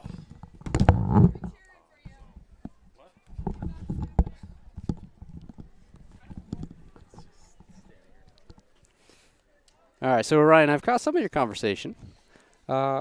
You guys talk about college? Where are you going to college? I've committed to UNH. Oh, so I'll be going congratulations. there next fall. Thank you. Running and throwing, I would assume. Yeah. Actually, I was recruited as the decathlete, so Perfect. yeah. That's pretty good getting recruited for that, having never done it. Yeah. It was. I was looking at doing it this year, but don't think that's happening. Well, we'll see how we come around, but definitely have the range of events to do it. Yeah. No, I think it's definitely helped just what I've done this high school because I've done a little bit of everything. You know, even if I haven't gotten all the events, I've still gotten in throwing events, jumping events, or running events. So, you know, I have kind of all the events in there. So as you slowly have learned the events, is there any events you haven't done yet? So I've practiced every event at least at one point this year. How's your pole vault going? Yeah. That's why I said practiced. Yeah. Because it was only one day for that, and so no, I haven't competed in pole vault, shot put, high jump. That's it. Those are the only events I haven't competed in. Yeah. But yeah. So those are the ones that, you know, it's going to be interesting to see how they shape out when I get to UNH. Tell you, I'm most interested for your pole vault to see how that comes around. Yeah. It was interesting interesting practice that I had.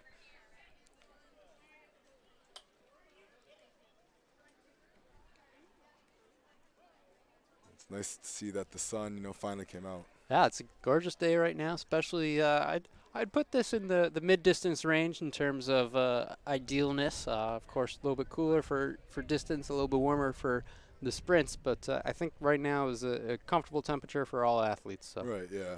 Got a nice little breeze, but it's not too strong. No, it's the first time I felt breeze all day, so I think it's been pretty good. Yeah. Just enough to keep black flies away. Exactly.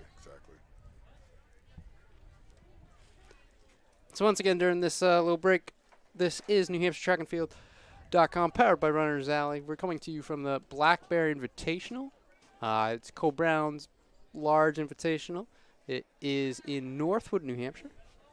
And this meet hub is sponsored by Willem Verwij, your running experts. Again, they go ahead, analyze a runner's gait, take a look at their strides, and kind of give them the minor things they can work on, whether it be drills or stretches. They're not looking to completely change a runner's stride, more just work with them. So with that, looks like we do have a gun up. So we have runners getting into their on your mark positions, and they're off. Another heat of the girls. We do have a girl coming out pretty strong. Let's see if she'll be able to keep that up. You never know with the 300. It's a strange event because it's really hard to push yourself from it without any competition. So sometimes you just go out hard like this, and you realize that you still have enough in the gas tank, and you'll just pop a big time. Oh yeah. So.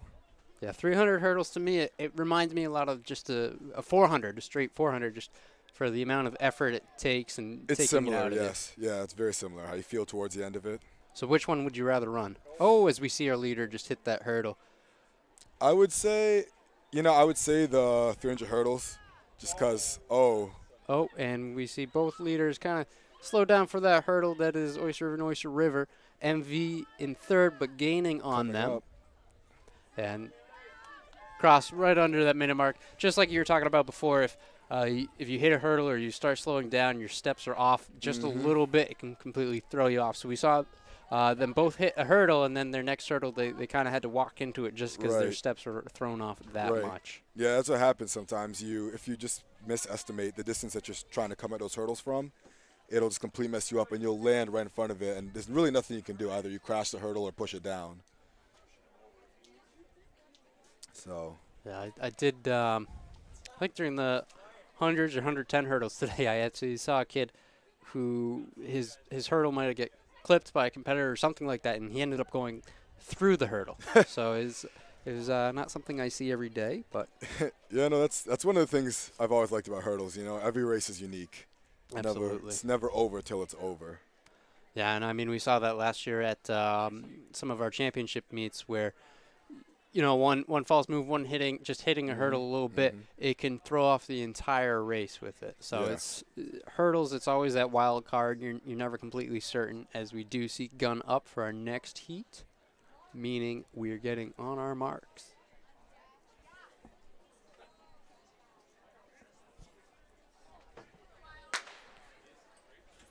And they're off. Another heat of the girls. And coming up after this, we will actually be switching some commentators again. As promised earlier, we will have Evan Tangway back after doing a phenomenal job last week, and we also will hear from Forrest McKenzie as well.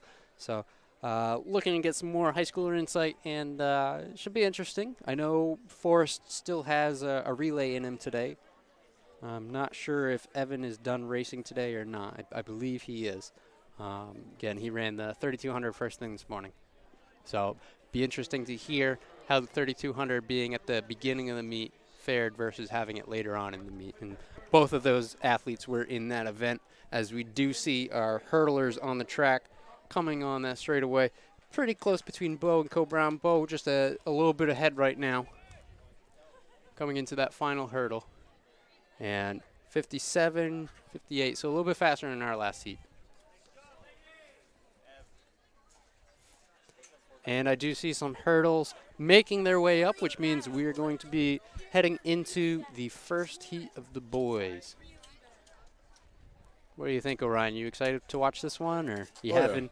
You wishing you could be in it? What are your feelings like? It's bittersweet, you know. Always wishing you could be competing, but it's fun just to sometimes sit back and watch other people, and just see what your competition's doing, and see what your friends are doing. So. Yeah, it gives a unique perspective, and you kind of get to watch the race just a little bit differently than what you would if you were competing in a different heat or in the same heat, obviously. Exactly.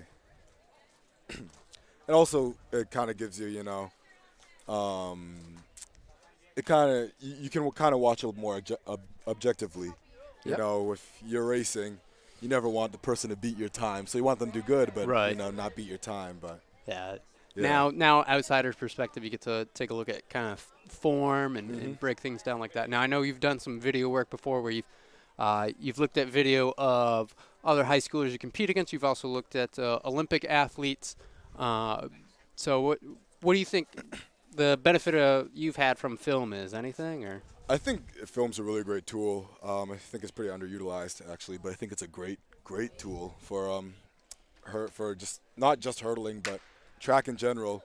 You really get to watch your form and compare it to actual professionals or just people who are better than you. So yeah, we see Fishton coming out strong right out the blocks. Yeah, he's looking very aggressive. Yeah. And right now you see, even though he's very fast, his form is not as clean as some of the other hurdlers. So we'll see if that hurts him towards the backstretch or the end. Yeah, as we do have Concord in the lead now, followed by Portsmouth Christian. Hey, watch, Concord is a lot smoother over that hurdle. And still strain on his face. They're able to finish cleanly. That's about a 41-42. It's a good time. So good time, especially this time of the season. And again, I do expect all those guys to be dropping a second or two as the season goes on. Yeah. Now, how long did it kind of take you to figure out 300? It took me until, I mean, I've been doing it on and off since my freshman year, but it really took me till my junior year to actually, and doing it consistently my junior year, to actually feel it. Like I said, it's a weird event in that it's very difficult to just push yourself without any competition pushing you. Right. So at a couple of the earlier meets, you know, I'd be running and be winning them, but just not not with anybody actually there. Right. It's more racing to win versus racing the clock. Exactly. And since it's not like a 100 or a hurdles where it's just all out the entire time, Yep. You have to kind of pace yourself. You're not quite getting that. It's hard to know what pace to actually run at if you're already winning Right. to get your PR. So definitely, as the meets get more competitive and as people get faster, you will really start seeing times drop as people start getting pushed like they wouldn't normally. Did you say you kind of had a aha moment last year when you figured it out? Yeah, definitely. I think one of the biggest things was I figured out my steps in between to where I was consistently, I believe it was 7 stepping in between every hurdle. Second heat is off. And this one we see the winner from the 110 hurdle race. Yes, he looks very smooth over the hurdles. Yep. And that's, you can see what I was talking about before with getting that 110 form and being able to put that into a 300-meter hurdles. Right. It really gives you an advantage. And again, that is, I believe that's Manilow. Of course, younger brother of Angel, who we saw last year. So he's looking pretty strong. Again, young, sophomore, I believe. But Always good when you see a sophomore have the Wow. form that he does. Yep. What time was it? So it was about a 44. It's decent. It's decent. As not bad. And again, you're talking about you didn't figure it out towards the end of your junior year. I think Right. Seacoast meet really hit home for you in Exeter. And then we're looking at a sophomore and just beautiful looking form. So Yeah. it's going to be a matter of time for him to figure it out. Yeah, that's what you want to see in the young athletes. You want to see their form really be improved because as you get older, your speed and strength is going to just improve naturally. Oh, absolutely. So when you get that form right in the first couple of years, then it's just going to keep getting better after that. Yeah, and the form is absolutely crucial for minimizing the amount of energy that you have to put into the race. Right.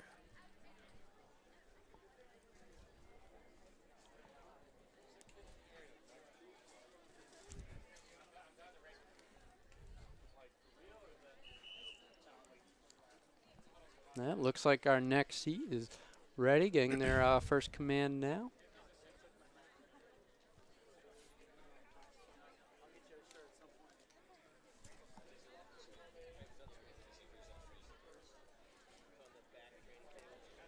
Looks like maybe, hard to tell from here, but half the field using blocks in this.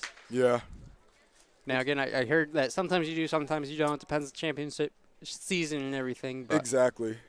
Yeah, like I said, you don't tend to push yourself as hard when you're not racing against fast competition. Right. So I wouldn't use blocks unless I'm racing against some top competition, because I'd often find that it kind of messes up my first couple of steps to the block or to the first hurdle, Yep. because you don't push out of them as hard as you're going in like a 100 or 200 because you're not running as fast.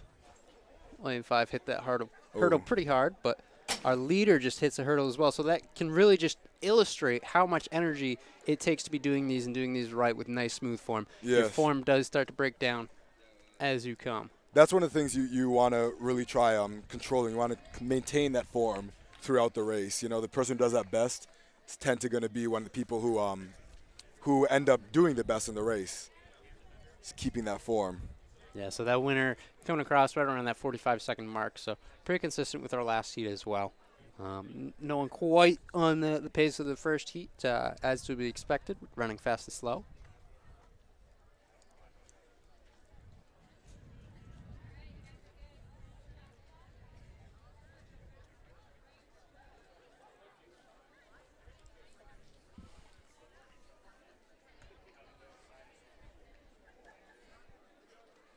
So just to reiterate, once again, we are joined by Orion Klahar of Co-Brown. This is his home track. Unfortunately, cannot compete today because of a little bit of an injury he's working through. But he is a prominent. He's actually top returner in D2 for the 110 hurdles and 300 hurdles. So hopefully we can get his season turnaround. Also having success this year as he did last year with javelin, and I believe he's thrown the disc once or twice a pretty good distance. So a well-ranged athlete joining us for these hurdle commentating.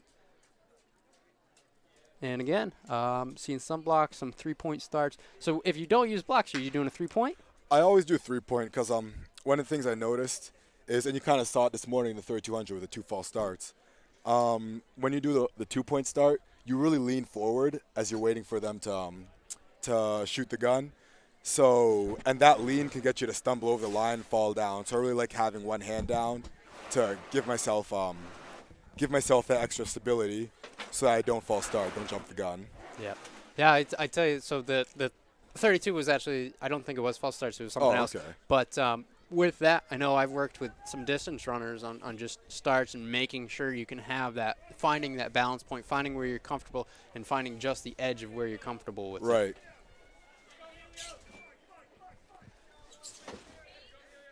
And coming across right around 48.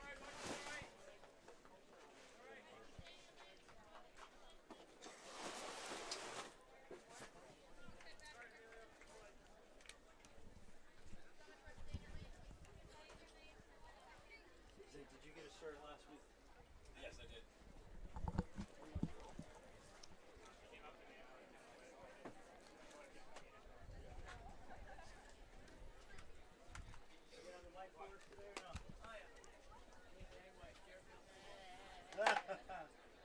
Tangway. Here. Size you want.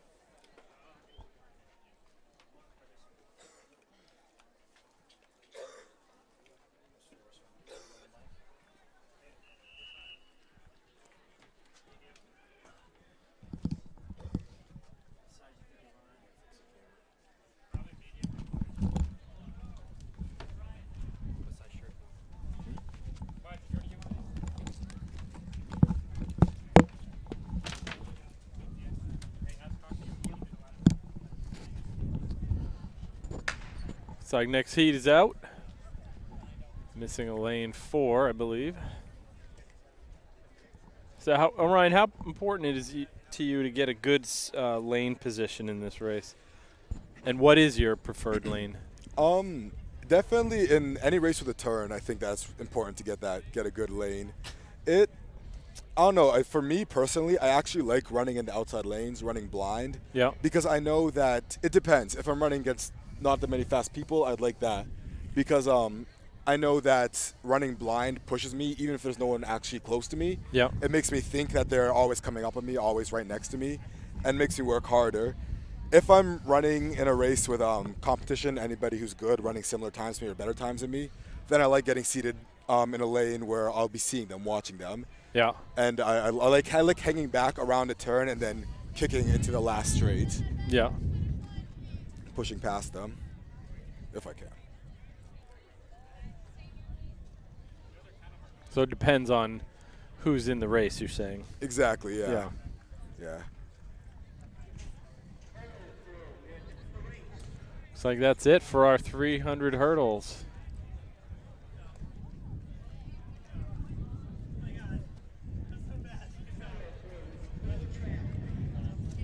So, Orion, thanks very much for coming and hopping on the mic with us. Yeah, no problem. Appreciate your insight. No problem. And hopefully we won't need to have you again because you'll be racing instead of commentating with us. That's so a hope. Wish you the best of luck in the rest of your season. All right, thanks. Thank you. Bye. We're going to hand it over to Forrest and Evan for this 800. Yeah. So with the hurdles complete, once again, thank you to Orion. But at this point, we would like to reintroduce Evan Tangway, and he is going to be joined by Forrest McKenzie for the 800s.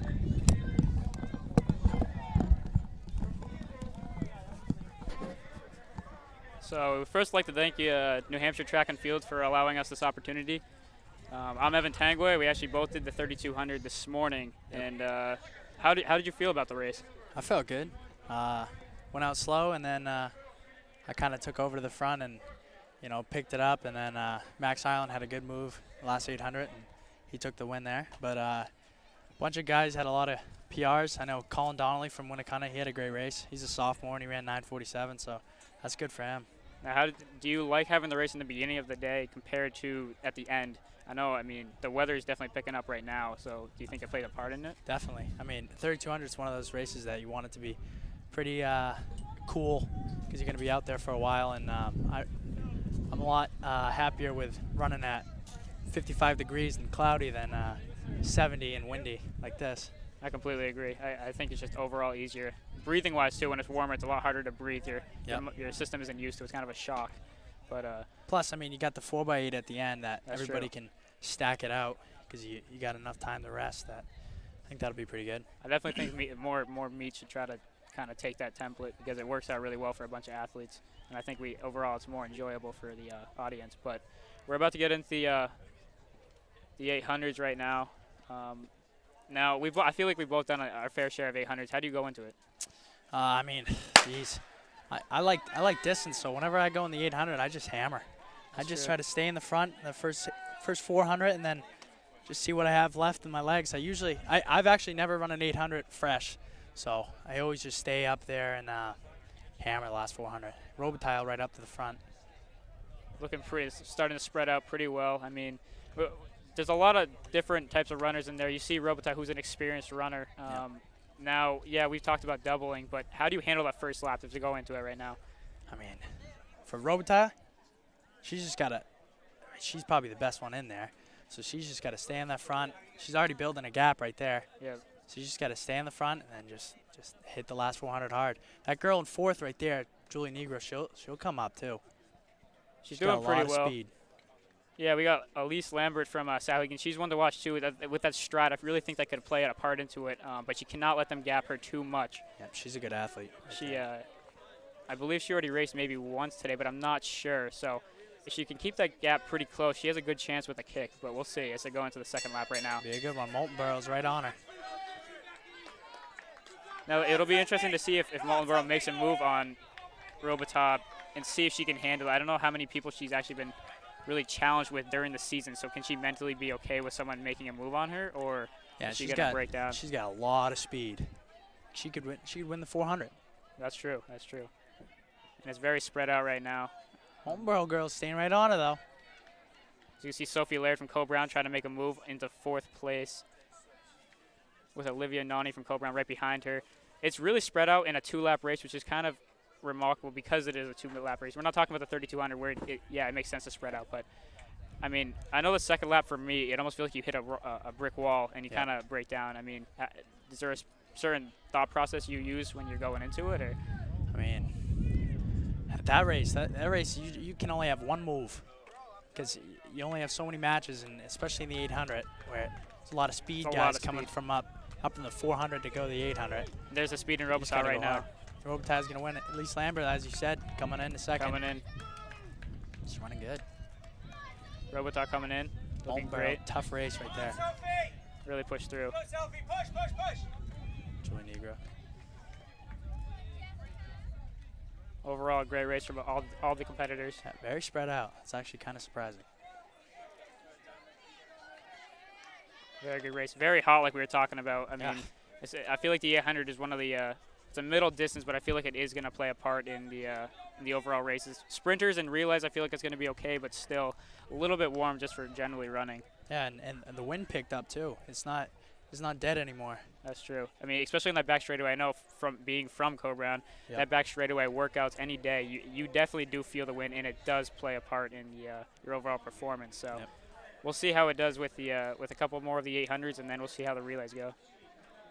So heat 2, 800 meters. Got Wyndham, Hollis Brookline, Portsmouth, Sanborn. Sanborn's got a lot of really fast people. Sanborn surprised me this year. They definitely surprised me. Both sides, boys and girls. There's a lot of athletes that just kind of sprung up, and you're like, didn't know that they were actually there to race. You know what I mean? It's kind of like this year they kind of popped up. That freshman girl in the 100, she's unbelievable. She's going to be a force. Well, going back to the 3200, we saw in the girls' race a very dominant performance on the girls' side. Yeah, she really took it to them, and no one could really answer her. Do you think anyone's gonna be able to stop her this season? Well, I think Jackie Gaughan's pretty good. If she comes back, she's kind of doing her own thing right now, which is understandable for college. Yeah, Kaylee Coffin is. I mean, distance running for the girls right now in New Hampshire is unbelievable. It's phenomenal. I mean, the whole culture is just. Everybody's really good. I mean, the course record here was 10:48, set by Lizzie Danis, and she's only a freshman. She ran 11:01, so I think that record's probably going down next year. Well, and that's the thing is you look at it in overall for track and field, the future is very bright as you see a lot of these young athletes, freshmen, sophomores, are coming up and really taking it to the juniors and seniors and the experienced athletes. You have people who, like in the past, you have Hannah Parker and Christy Schofield who really made some names for themselves, but it wasn't until their future in the later years of their high school career. But now you see these freshmen and sophomores are coming in just making a big name for themselves right from the start. Yeah, I mean, and even the boys too. I mean, that's true. There's some very good freshmen this year. Like I was looking at the times of these freshmen, what they're running, and they're way better than I was as a freshman. I agree, way better than you too. No, I mean they're just the whole culture. Everybody's better. Even middle school. I mean, that's the thing. You saw certain 7th grader who's pretty pretty good. Saw Aiden Cox really really go after it, and then you have other kids right behind him. You have a bunch of these kids who are just not afraid to race, and it's great to see because I know coming in, especially with some of the teams around, not many people were actually like excited to go out there and race, but it seems like just the culture is completely different now. Yep. I mean, those Co-Brown guys, Co-Brown freshmen, those guys are dangerous. I mean, Porter Higas didn't even run today. He's another dangerous freshman. Yeah, and you look at Oyster River, you look at Londonderry. Yeah, Londonderry. You have a lot Concord. There's a lot of people around. You got to shout out Concord, but there's a lot of great athletes that are coming up, and I'm really excited for the future of New Hampshire track and field. It's gonna be awesome. Here she comes. She got a big lead. We're coming around. We're looking at the, I believe it's the 3rd heat of the girls. Could be the second. Not quite sure. Yeah, second. Big lead right here with Hoppington. But a battle for 3rd. It looks like it could be between about 3 girls. We'll see if Kirsten from Co-Brown, Kirsten Ranfos, can hold them off. It's gonna be close. It's gonna be very close. Got it. Oh, yeah, there we go. She got it. She slowed up right at the end. Yeah, she slowed up there. right at the end. That was a little. Yeah, you can just feel the wind's picking up. The wind's picking up, and you can just feel it's generally warm. The sun beating down. It's a nice thing with the clouds. But 3rd heat. I think it's probably going to be 4 heats, maybe 5, probably 4. What do you think? I could see 4. The guys generally have more heats than the girls, but we'll see. I mean, I want to really see how the back straightaway affects these runners because the wind is definitely picking up. Yeah. And it's a crosswind too, so it's not helpful in any way. It pushes you into the infield as well as it's a little bit back towards us, so it's going to be hard on the back straightaway and the last couple turns towards the finish. So jeez, this is the worst it has been. Yeah. From Concord, she's got a long stride. Very long stride, tallest one there. Definitely use that to her advantage if she does it right. Yeah, she's actually pretty good. High jumper too. Just figured that out this year. She's got a future in that for sure. And we have Milford, Sauhegan, Trinity, Sanborn, Campbell. And then St. Thomas, Milford, looks like Sauhegan again, and Nashua South. Yeah.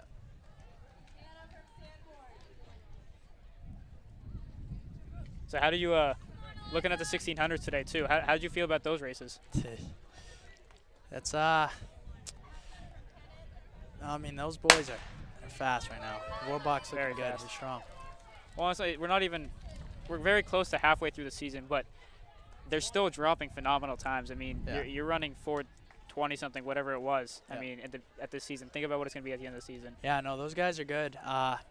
Jack Taylor had a good one today. He ran 4:28. Those one kind of guys, I tell you, they're pretty good.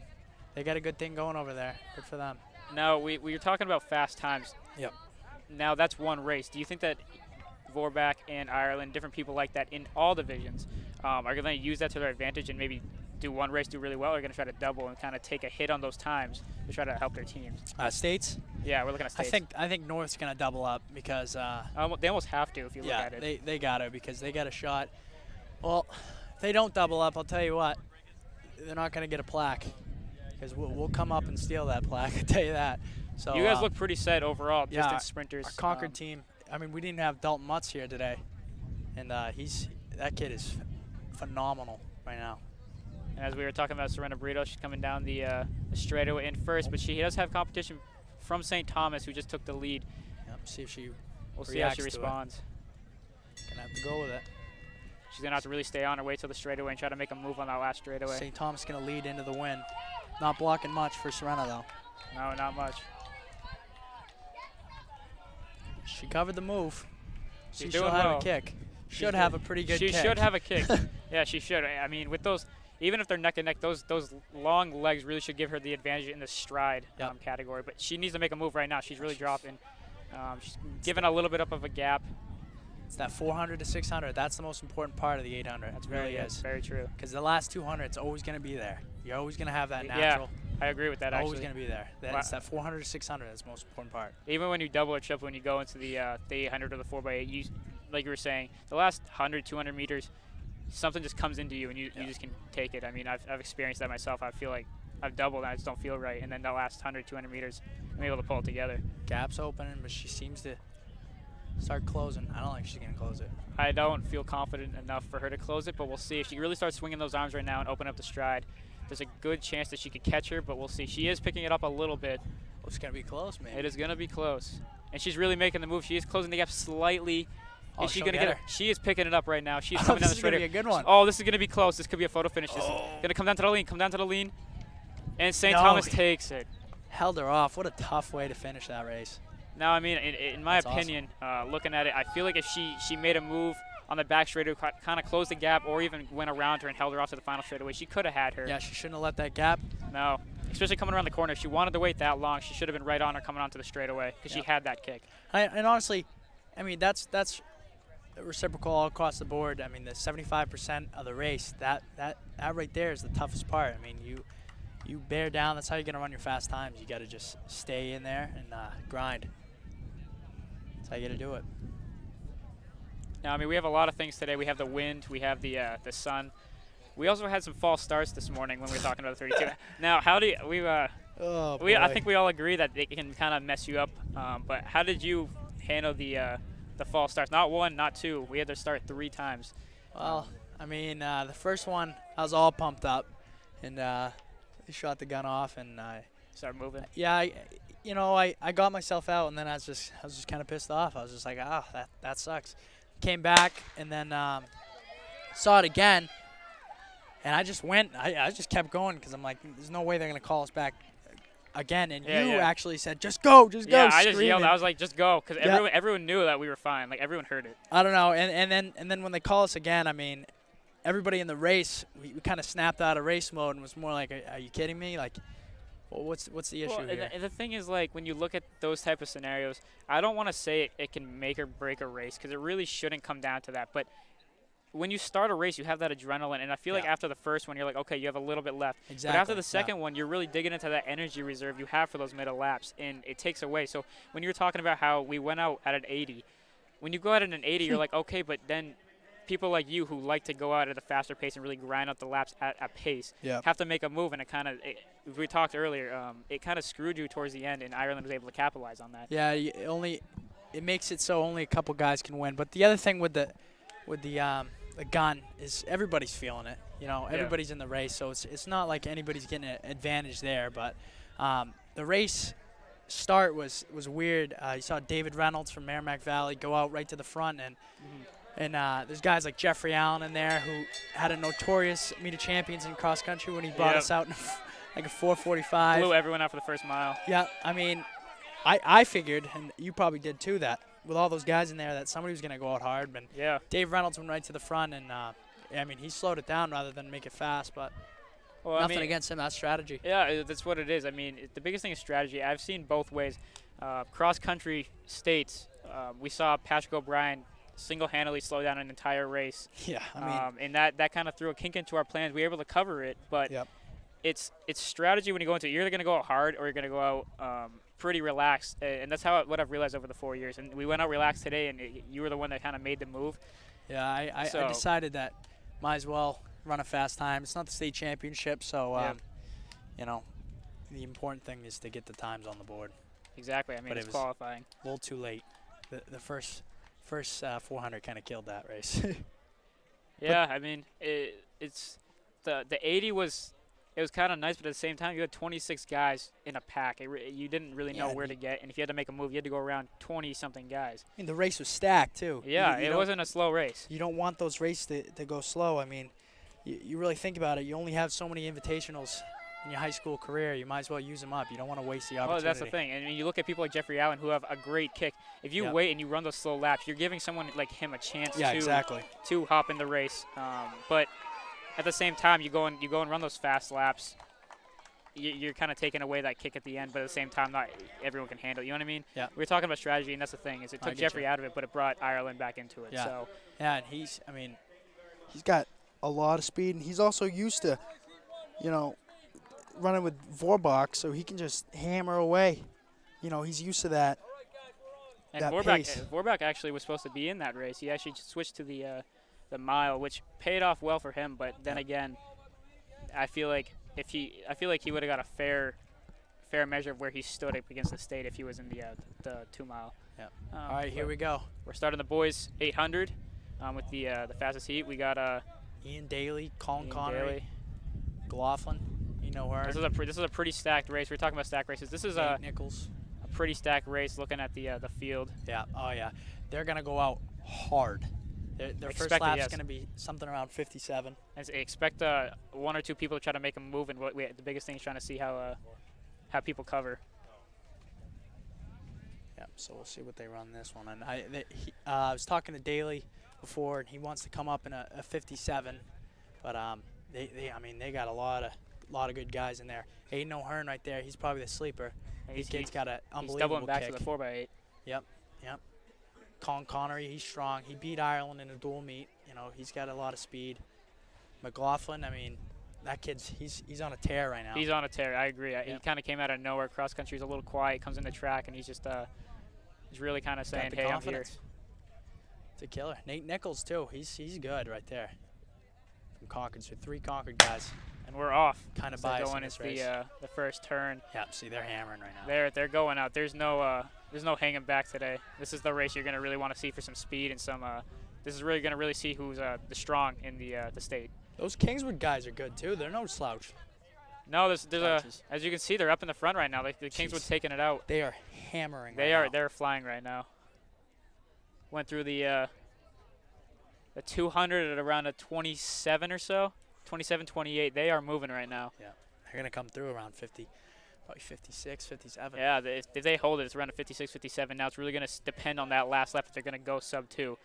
I believe some of them will go sub 2, but like we're talking about the wind, is the wind a factor right now? It doesn't seem to. I think it seems died pretty down quiet. for this. And Kingswood's Comes still down holding to on. who's got the strength at the end. And it's not really spreading out too much. I mean, everyone's still kind of. You're gonna have 2 little packs, but Kingswood's looking really Coming solid through right now. 58. Colin Connery's making his move up there. Daly's trying to hang on to Kingswood. You watch. Aiden O'Hearn's gonna win this race. Getting 5th. He has a chance. He's got crazy speed the last 200. It's really going to come down to this right here. If they depending on how this moves, you see Daly trying to make a move. If he can get to the corner before Kingswood, he looks this strong. is looking really good for him. And it looks like He's O'Hearn gotta is close starting that to gap. close the gap a little bit, but they got to close it now. They don't Here have much comes time to do Colin. it. Daly's going into the corner like we were talking about. If he can hold that off, he has a good chance of winning this race. Tell you what, they're breaking 2. They are flying right now. Here comes Colin Connery. Can Colin Coming around make the corner, move? the final turn. That's where wind is actually very strong. People don't necessarily notice that until they race, but right on that turn is very strong. They're coming down the final straightaway. 145, 146. Close. Daly is in the lead. He is pulling away right now. He's not going to catch him. No one is going to catch Daly. It looks like he's going to win this. It's just a matter of if he's going to come in sub 2. It looks like he will at a time of 157. 158 for Colin. Let's see what Aiden runs at. About 203. So we had about 2 to 3 guys go sub 2, which good for them. For a day on it's nice and warm and some wind, it's nice to see. No, seeds were pretty accurate right there. Yeah, those are actually more accurate than some of the other races we've seen. That's good. That's good for Colin right there because he's been running 202. He's been in a 202 rut, and to break that down and run probably 158. Something Yeah, it was like about that. 158 high. That's awesome. That'll be good for our 4x8 right there. I tell Yeah. you that much. It's just making sure that he gets the right cool down and everything, get ready for that race. Yep, he'll have the confidence. Looking good. Yep. Now this kid right here, Eben Bragg, this 6 seed from Concord. I guarantee you that kid is going to be a beast. By his senior year, I better set some fast records because that kid's going to break them all. Yeah, he's unbelievable. Now, I don't really know what to expect from this race. This could be a low 2. You never know. Someone could pop a sub 2, but I would believe it's going to be a 201, 202 type race. Yeah. Kid, the 11 seed's actually a Deerfield boy too, Brent Coop. Yes, he is. He'll go right to the front. He runs balls. If he can establish himself early, he can hold on. He's one of those type of guys. If he can get out, get a nice spot, he's pretty confident. Yep. Will Horgan's always there, the Alvin guy. And that Merrimack kid too. I'm pretty sure Yeah. it's Andrew Payton. He ran a good one. No, I mean He's no slouch. they're not going out too slow either. It's not as fast as the first race, but they First race went out. I mean, that first race you're not going to go out much faster than that's that. how you got to do it. In RC, you gotta You got to really hammer separate that yourself. first. Here's Eben Bragg. He's smooth. Looking pretty good.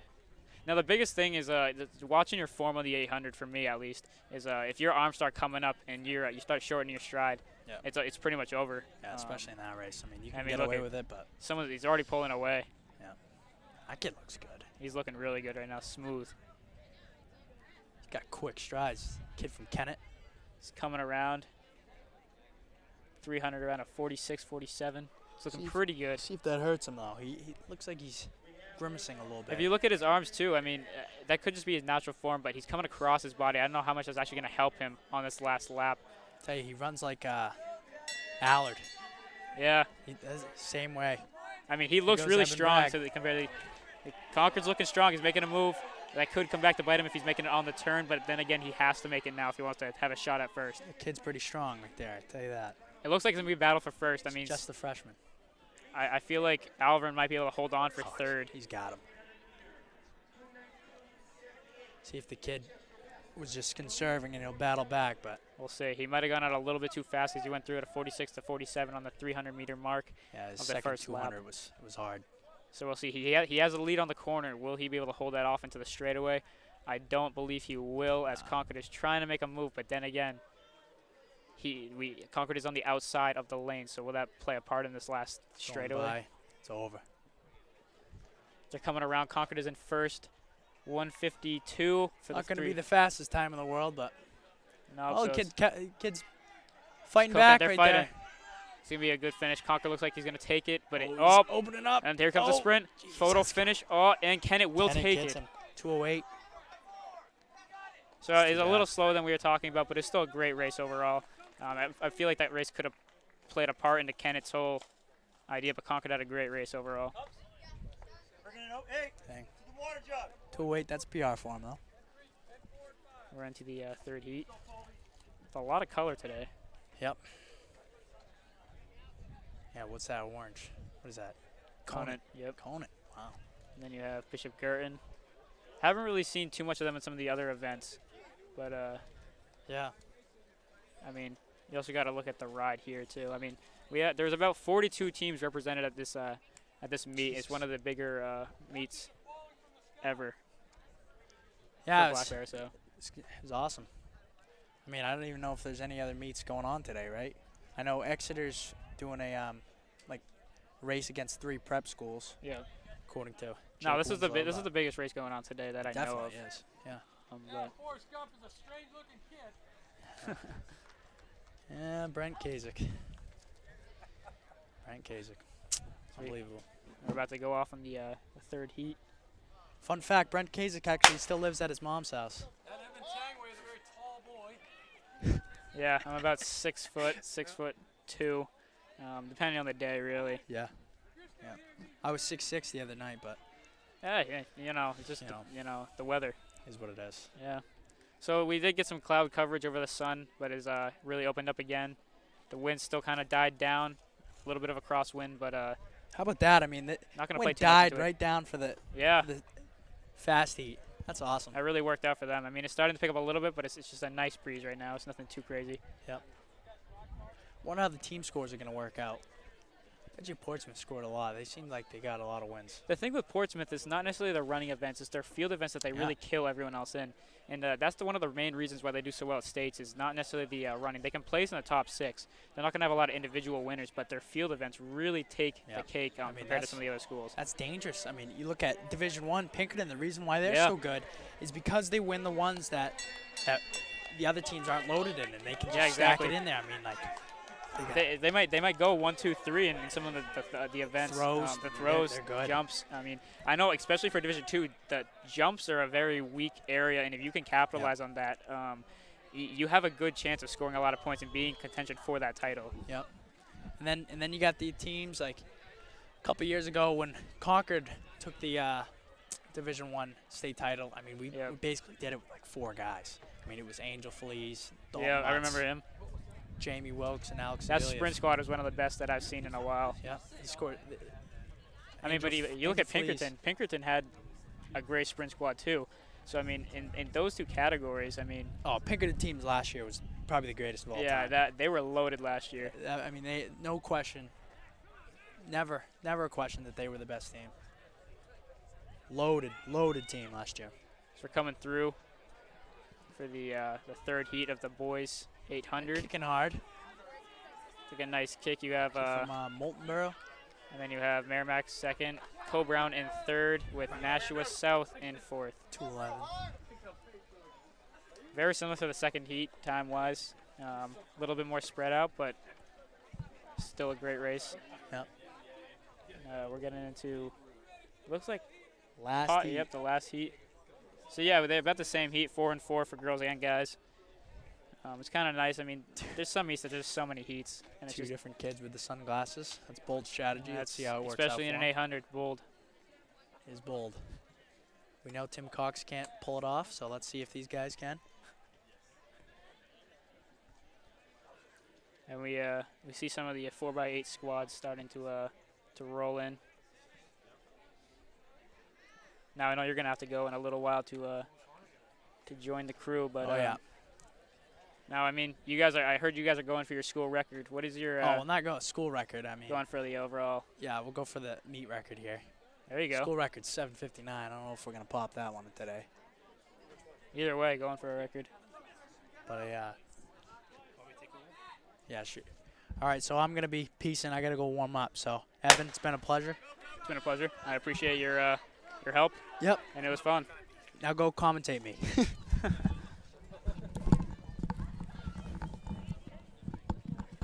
So Evan, what'd you think of that 800? The fast heat of the guys 800 was Forrest and I were talking about it. They went out blazing. They went out through around a 46, around a 300. They came through fast. Wyatt Poulos set that race up to be a fast race. I mean, but Ian Daly did the right thing. And Yep. set him up. If he got to the corner before anyone else, he had a good chance of holding them off. I mean, that's the biggest thing with the 800. If you can get that corner, you have a slight advantage over everyone else coming into the straightaway because they have to work off you or go wide. But, no, I mean, that was fast. You had 3 guys break 2, it looked like. And with the heat today, it's a little warm and the wind on the back. I guess the wind died down, but great race overall. Yeah, it was nice to see some fast times in that race. Ian Daly definitely was the favorite. Colin Connery chopped off like 3 seconds. Yeah. That was good for his confidence. Well, that's the thing is you have some guys who have those ups and downs, and when they can run a fast time, it really boosts their confidence, and it can carry them into the state meet where you need to score those points. Right, and they didn't waste the moment either. They came here and ran hard, and that's what these meets are about, these invitationals. Well, and Forrest really kind of hit the nail on the head when he's saying you only have so many invitationals to race in your high school career, so don't waste them.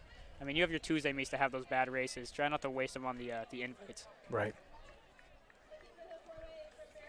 But so yeah, we're going to we're finishing up the final heat of the boys 800, and we're looking to get in some relays in a little bit. But beautiful day out, like we were saying. It's a little warm for some of the distance events, but luckily we had the 3200 this morning, which was pretty fast overall, kind of spread out. And I know some people weren't happy with their times, but having it in the morning definitely played a part in some of the fast times that we did have. Yeah, it's nice to have that. I wish they have the 3200 first. Yep. In high school in spring, because it really is a long race, and Get it out of the way. Well, and the thing is, like, with those type of races, you sit there, and if it's at the end of the meet, you sit there just thinking about the race the whole time. Right. And it just kind of builds yourself up, and that can really take away. I mean, I guess it does kind of separate the weak from the strong, but at the same time, just waiting can kind of, for any race, is hard. So I do agree. I wish they would kind of switch that up, put a 3,200 in the beginning of the meets more often. How'd you feel today in your race? Comeback race. Overall, I felt pretty good. First race in a couple months, and it was kind of a shock to my system the last 3 laps. But the biggest thing is I kind of held in there, and I was lucky because I had Jeffrey Allen at one point. I worked with Dave Cook, who was actually a Deerfield teammate of mine. Kind of worked with some people, and it allowed me to get a 10-10, which I can't be mad about for my first race back. No, 10-10 is good for right now. I mean, that's It's the force meet. about where we thought you were going to be. Yeah. We thought you were going to be right there.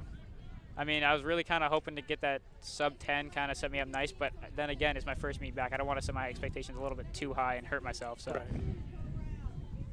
I was happy with it overall, and it was great to see good performances all around from Forrest and Ireland and a bunch of those other guys. Yeah, Ireland ran a perfect race. Very smart. Perfect, strategy race.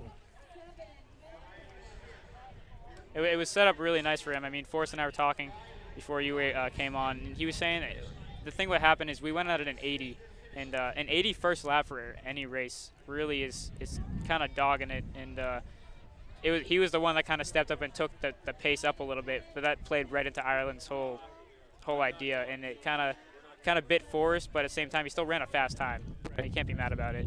No, but I would have been just as happy if Ireland went out and ran a 9:24 and Forrest ran 9:25. You gotta, like you say, with the invitationals, everybody's here to run fast. Yep. There's only gonna be really one guy happy. It's the guy who wins. That's usually the guarantee happy guy. That's true. But it is what it is. It's a learning curve, and it's still really early. Yep, it's real really early. And I mean, one of the big meets that I know I always look forward to is Merrimack Invitational. The one it's right on the highway, so you think you would get a lot of wind, but where it is, especially for the 3,200, everyone runs pretty fast times. Yeah, it's a good wind block there. Yeah, very good wind block, and we usually run under the lights, which is really nice for temperature. So that's a big meet that a lot of people look towards, and then from there you're looking at state meet, really. Well, we're just waiting to. So we got the 200s coming up. It's probably gonna be a fair share of 200s. Yeah, Clipper Relays is this Thursday. We have Oyster River Bobcat Tuesday, Clipper Relays Thursday, and apparently there's a meet at Merrimack as well this week.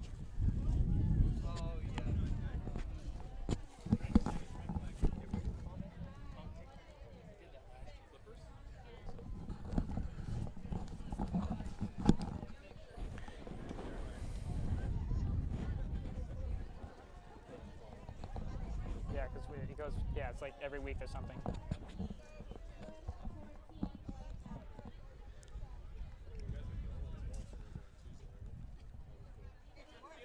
That's more of like a dual meet, I think, though.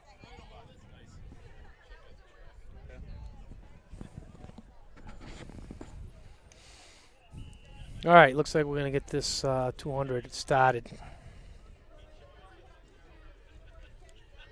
Now, as a distance rider, I'm not going to say I know too much about sprinting, but I mean, I know talking to some sprinters, form is a big part of it and getting the right start.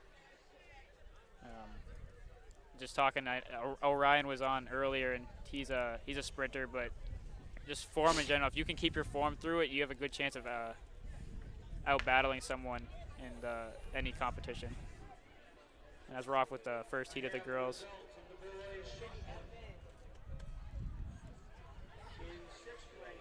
Looks like Nashua South.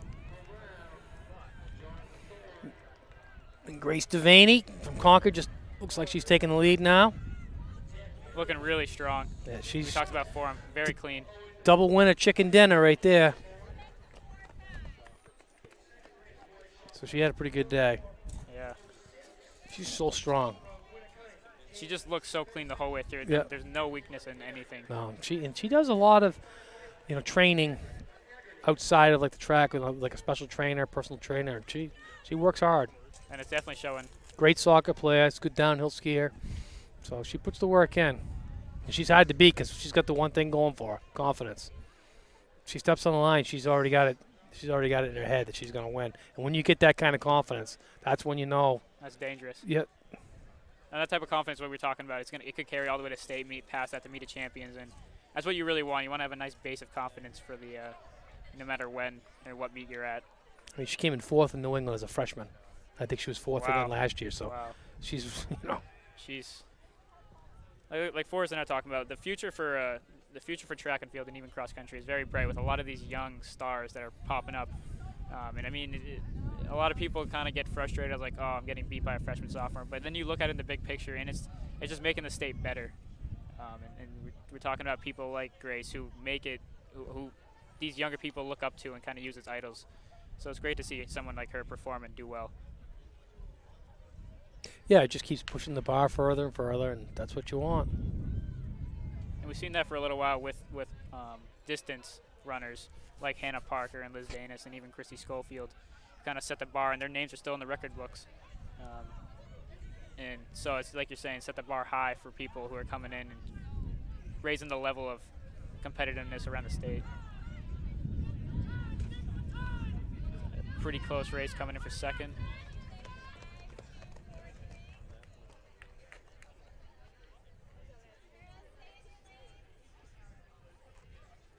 Yeah, one of the best boys 200 guys isn't here today either. Dalton Lutz from Concord.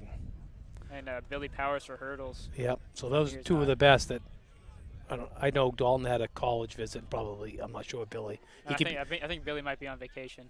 Probably at Penn Relays or something. Yeah. And he's good enough. So. Oh, he definitely could be there. I mean, he's definitely. Yeah, no, I mean, looking around, I mean, it's kind of been weird, especially for my team at least, for Coburn. We've had a lot of strange injuries that have popped up, more than we've had in the last couple of years, and one of those is Orion Klahar, who was on. And he actually is battling a hamstring injury, who is one of the few people that can give Billy Powers a real run for his money. So we'll see how he turns up, but, I mean, Billy right now is feeling pretty confident that he can kind of sweep states, even meet a champions, and then going up to nationals like he has the last couple of years. But you never know in the hurdles. Like last year at divisions, he ran up too quick on the hurdle and didn't finish the race. Yeah. You know, he got too jacked up or something. But, you know, it's all in his hands. Yep. Pretty hard to beat. Yeah, it's really up to him whether or not he's gonna win or not. I mean, no one's gonna really take that away from him. But Orion, I mean, he can huck a javelin pretty good too. You know, so he's an all-around phenomenon. I think he's probably the best athlete I've seen. So what place did he finish last year in the decathlon? He must have been up there. He'll be up there this year. Yeah, I mean, I'm not 100% sure where he finished last year, but I mean, depending on how this whole hamstring injury finishes up with him and heals up, he should be right up there with the best. I mean, I know the 1600 is probably the hardest for him. And he's not afraid of it though. No, that's the good thing, you know. He's not afraid of anything. No. I mean, if you go and tell me to go and run a 200 or a 100 meter or whatever, it's difficult, but with him, there's no fear. I mean, he's not a great distance runner by all means, but he goes out there and gives everything he has. Yeah, it's always when you watch the decathlon on television, Olympics, it's always the 1500 that kills you. Yeah, so what we were saying is one of 450, so that's a 508. That's pretty good. Yeah. But that always seems to kill the guys in the big decathlons. Is oh yeah, I can't run a 1500. Which to us, because we're distance runners, we always think that's the easiest. Yeah, one. but then you go and throw us in a sprint, and we're like, right. I don't know. Of course, you can run it, but we ain't gonna put any times up. Yeah, exactly. But no, that's the thing is Orion's actually been competing year-round. I know he trains. We're talking about Grace. He's the same way. That guy's training after practice, and he's doing a lot of things just to get in the best shape he can be. Something like this does kind of get to his head, but the biggest thing is how he's going to come back, and I believe he's going to come back strong and ready to go. And where's he going to school next year? I think he was looking at UMaine and possibly UNH. Oh, good. I want to say he might be going to UNH, but I'm not quite sure about that. But UNH is getting a lot of people. I was talking to Spencer Sawyer. I believe Ian Daly's going there. Yeah, if Orion goes there, like they're getting a lot of good freshmen. UNH is putting out some great half-milers. Yep. It's actually one of those schools I was looking at, and I actually got to see one of their meets, and their team has great atmosphere overall. It's kind of fun to be around.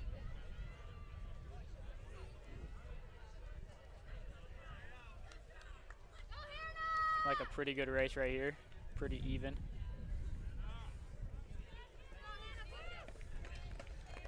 Oyster River took that one.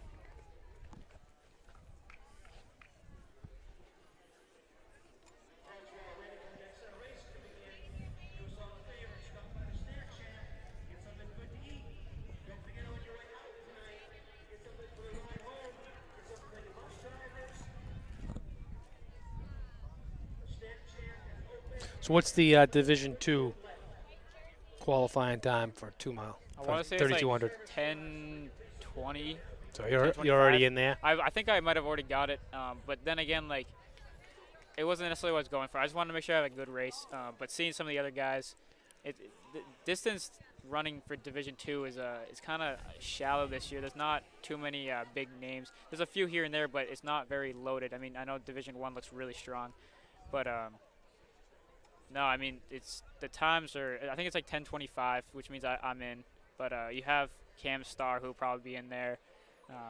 Kieran Murphy. You got Reynolds in there. So you have a couple of guys who it's going to be a good race up front, and that's really how who falls in behind that could surprise us.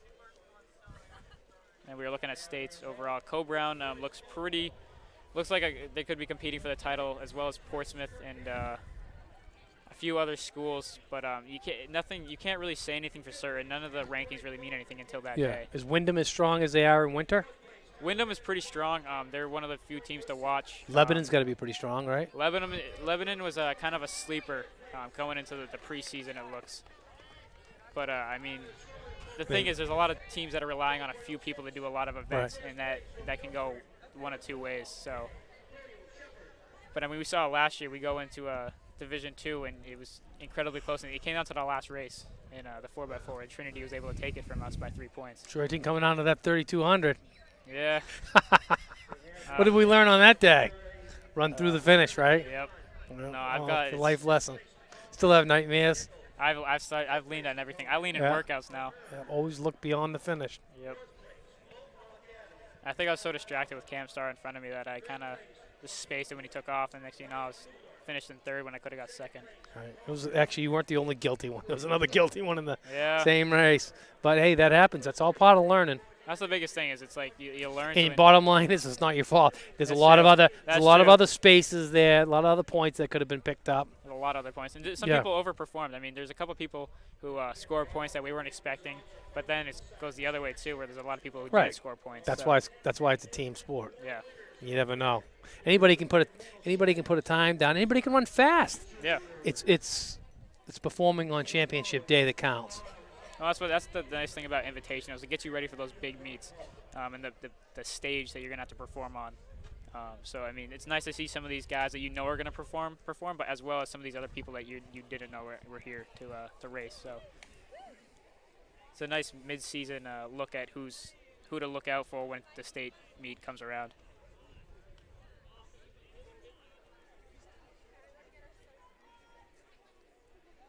And we're still on the 200s. You can look and we're seeing some 4x8 teams get ready for the 4x8. And that should be a pretty good race with Concord and Nashua North looking really strong. Winnicott's going to be tough. Winnicott will be in there. And I would say Kingswood will be tough too. I got to say, I feel like this is one of the more enjoyable Black Bear Invitationals to watch, just because every time you look on the track, there's always some competition. I mean, no matter what the event is. I mean, you look at the 800, you had those three guys go sub-2. You look at the 3200 where you had competition throughout the whole race. I mean, it's kind of nice to just be able to look anywhere on the during the meet and see something good to watch.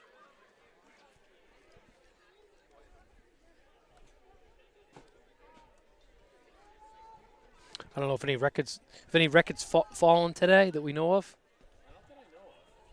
Girls 400 maybe? No. No.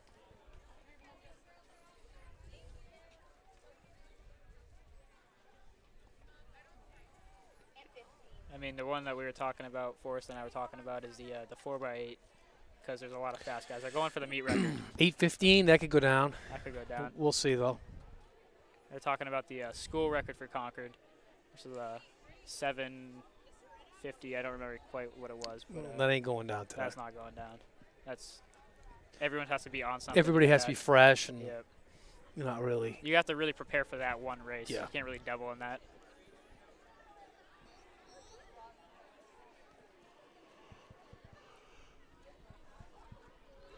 I was on a track one time up in Westbrook, Maine, and I was running against a team called Chevrolet, and they ran the fastest time in the country that day. And I want to say it was 7:43, 4x8. Wow. We finished second. I think we were on the other side. Wow. That's the thing is you have They had a 4:10 high school miler on the team, and he wasn't even there. He didn't even turn out to be the best runner in the long run. There was another Wow. kid on there, Colin Petty and Rich Pettingill. But imagine that though. That was a fast time back then. And now you look at it today and you're like, hey, it's decent. But I mean, that's the thing is times have changed. I mean, you look at this now and generally the times, you look at the records and it seems like every year that the times are getting faster. You have a lot of kids on the New Hampshire Thunder. We look at Aiden Cox, who's going sub-5 already and he's in 7th grade. So, I mean, it's just the times are changing. Each year you're going to get these kids who are running faster and faster. Yep. And the times are just going to keep dropping. About the kid the other day, you probably know his name. 13-year-old ran 15:42 at the BAA Marathon 5K. I think I saw it. I don't know if I caught his name, but I mean, it's just seeing those kids. You almost you almost get jealous of them, but at the same time, it's like they're helping the sport and they're making Right. it so it's going to be more competitive. So you They- feel happy for Yeah, them. and they tend to level off too. Yeah. I mean, their improvements are not in leaps and bounds compared to another kid. So it all starts to catch up. Well, I mean, not everyone is also run and raised the same way as. Right. I mean, I didn't start running until 8th grade year actually because of you. I would have gotten you a 7th grade year, but it was a bad mix. And that's the truth. Yeah. You know what I mean? It just wasn't. I needed you to be where you needed to be, and boy, it did come together good. Well, I mean, my 8th grade year was a really good year. I'm glad I started running. Obviously, it kind of paid off as I went to co-brown for it. But You definitely changed the because we had lost. We had second place in the state the year before. that's the year we lost Owen and Yeah, and that was a weird team. It was a good team. Talent-wise, it was as good a team as any, but it just didn't come together. But then the following year, you came in, and the first thing I remember about you was you shook my hand after every practice, and that started to catch on with everybody else. And next thing you know, we got our mojo back, and everybody worked together. Everybody sacrificed their own individuals for the team. I mean, that's the biggest thing that I've kind of taken away from running is that you look at some of these other sports. I'm not trying to knock any sport. I played soccer. I love soccer, and I do miss soccer. But I feel like with track and field, you get this kind of camaraderie amongst everyone. Not just distance, but you're going to get the throwers, the sprinters, the jumpers. You're going to get all these people who work together and who are friendly with everyone because they're on the same team trying to do the same thing. And it's nice because I don't necessarily see that with some of these other sports. So, I mean, I'm glad I started running, and thanks to you and the Deerfield boys for bringing me along because I don't know where I'd be without it. So. You'd probably be a soccer player. Yeah, probably. Probably be a cocker, too. Larry would be complaining about that. Yeah, so that's true. That 200, who won that one? We were talking away, and I feel bad now. Nashua North, I believe. Yeah, I think it was Nashua North who took that one. But yeah, no, I'm glad to see how you guys developing good. And it's coming to an end pretty soon. Yeah. Maybe one more year of coaching and then move on. You think so? Huh. Yeah, it'll be 33 years. Wow. There'll be 34 years of coaching. Wow. So at that point, not just cross country, but Just in total. track, wrestling, baseball, basketball, soccer. Now, I want to ask you, how did you get your start in coaching? Did it kind of just happen? I was coaching. I coached Portsmouth High School distance team when I was in college. So I was competing for UNH and coaching their track team, the distance crew. And we won. We won some state championships there. Well, we won one state championship in 1985, but I was part of the 82 and 83 state championships also. Conval winning that one. I was lucky I had good runners there, too. It was good. I had a kid, Jay Mentz, who won the 800 as a sophomore. Then he moved and went to Virginia and ended up running 151 at Virginia. Ended up running a 226,000. So he turned out to be. It's fast. You know, it's fast even now. Yeah, well, what happened was, you took a kid who was tough-minded, wasn't afraid of anybody, and you put him in an element where everybody was fast. So you can succeed. Yeah, so he just took off down there. Not that the competition wasn't good in New Hampshire. Yeah. He just got thrown into the mix. And you kind of have to perform. Yep. They won the Penn Relays one year with a 4x800 team. So you just kind of stayed around New Hampshire from there? Yep, stayed in New Hampshire. And then just found my way back into Co-Brown, helped them out, then took over Deerfield as far as the track and stuff like that. Yeah. No, because it's one of those things that I actually wouldn't mind doing is coaching. There's nothing better than coaching. Because you get to see all these younger athletes kind of grow. And that's one of the big things, is just helping these kids grow and stay in a healthy environment. Yeah, I mean, it's like today's called Pay It Forward Day, right? That's my paying it forward. It got paid to me when I grew up, and it was a little bit tougher time, and I had guys look out for me, and now I look out for other guys, and that's the way it is.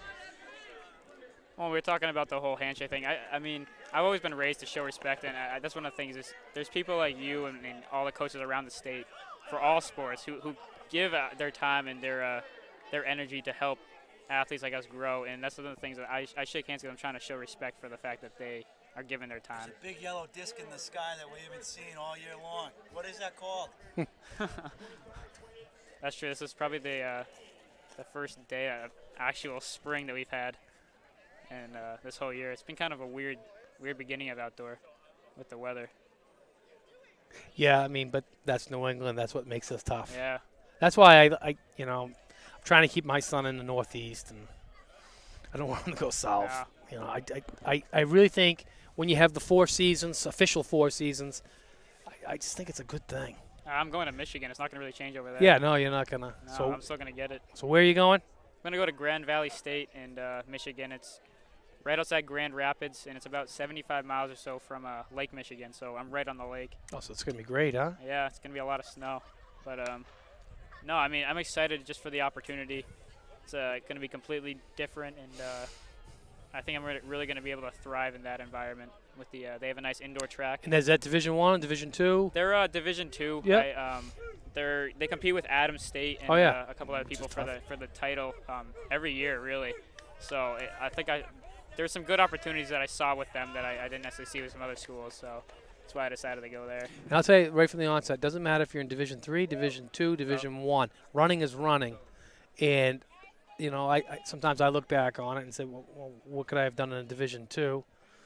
You know what I mean? Where a lot of my friends were at other ones, and they were all Americans and stuff like that, and we're running against. Yeah. So you try to figure out, what fits for you. And there's absolutely nothing wrong. Just you're competing and make it be part of your life, because running is one of those things that you can do forever. Well, you even see that in at a high school level. You can see a Division 3 athlete, for example, Jeffrey Allen, who can compete with the best of the best in Division 2 and Division 1. Right. So your point that you could be in any division and still find great competition is 100% true. And sometimes when you're in the other 2 divisions, 2 and 3, you get a little bit more racing going on. Yeah. Your season gets extended a little bit more, and you can get on a more friendly type of program for your development. Well, that's the thing is I feel like Division 1 is very hard to get into because the spotlight isn't there unless you are one of the top dogs. For Division 2, I saw that my senior year, there's a chance that I could get some spotlight and my name out there a little bit easier than Division 1. And that's one of the things that that was one of the many things that kind of played into my decision. But I mean, I'm not necessarily in it for the spotlight, but I want to make sure that I can improve and I enjoy the time that I'm in there, because I'm only there for 4 years. Right. You want to feel like you're accomplishing something.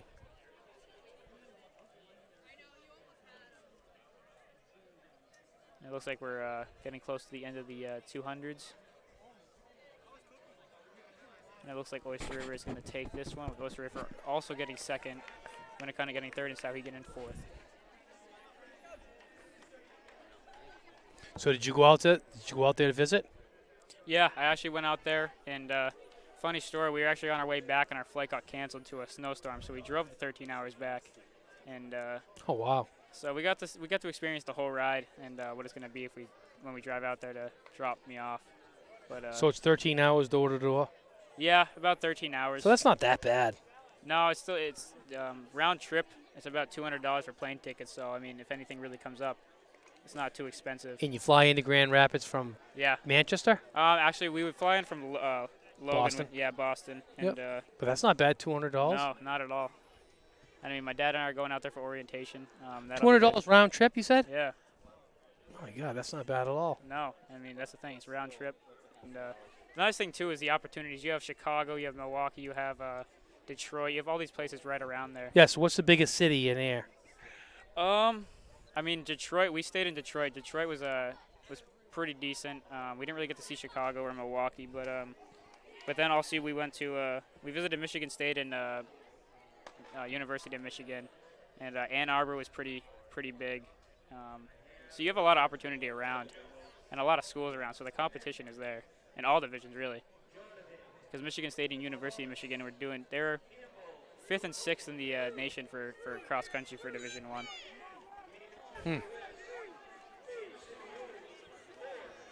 But it'd be hard to crack that lineup. It's just. Yeah. No, I was looking at both those places, and it's you got to really be on it and consistent to even think about being on that team. Either of those teams.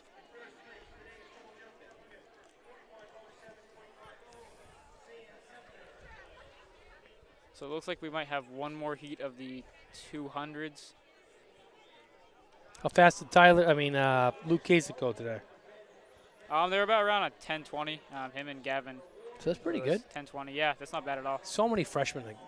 I bet you this is the best freshman year ever. Oh, I if you believe took it. all the records and put it together. I believe it. There's a lot of freshmen, sophomores who are just really putting themselves out there and making that name for themselves. Will Heenan must have been in the low 430s, mid 430s today. Yeah, I mean that race. That's what I was saying is, you had those guys up front who were like the show, but then you looked in the back and you had a lot of those freshmen who, you had Andy O'Brien, you had Will Heenan, you had a lot of those people who were right there that are on the come up, and they're going to be there in the next year or two. All right, so we have the 4x800, and Zink's going to take this over. I've got to do some coaching. Okay.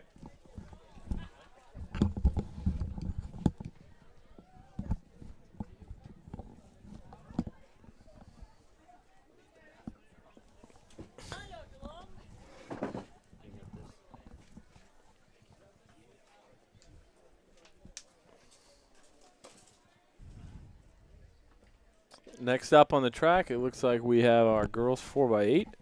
Should be one heat only. Not too many teams, and even if there were, they're going to spread out a lot in those. Should be good. I feel like the 4x8 is going to be one of the more exciting races to watch on both sides. And we'll really see what team can pull ahead. I mean, this is a good mix of divisions. And so it could be a good show for a good sign for meet of champions. And this meet format does really highlight which of the stronger teams who can put together two quality relays, because with very few exceptions, there's probably going to be no doubling from the 4x8 to the 4x4. Yeah, very few exceptions. That's a hard double, especially at the end of a meet. Yeah, especially if you've already done an event or two. So this is out of the normal order of events because we've done our 3200 as the first meet, or the first event rather of the meet, and it swapped places with the 4x8. No, I mean we talked about it with a couple of people, Forrest and Mr. McKenzie. How do you feel about the 32 being in the beginning? I think for a meet that starts in the morning like this, I think it's smart because, like, picture now the 2-milers getting on the track. Yeah, it's exactly. the hottest part of the day. They've been sitting around all afternoon waiting for this race. Now, if the meet had started at, say, 3 o'clock or 4 o'clock, then I think having the 2-mile at the end of the meet would be the smart place to put it, because by that time it's cooled off, the sun's gone down, and it makes sense to have them run. Because let's say the meet was starting at 3 o'clock, they'd be running right now, where it's still hot part of the day in the sun. Yeah, a 2-mile event right now would not be ideal. No. So it all depends on what time the meet starts at, in my opinion.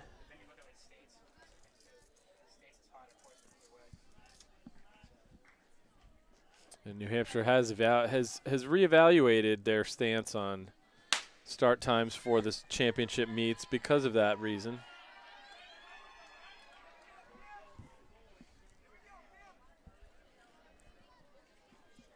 However, at the state meet, the order of events is set, and they won't be deviating on that. The 2-mile will always be at the end. Right. 4x8 will always be first. Yeah, it's just. But they can alter. They can alter the start time. Correct.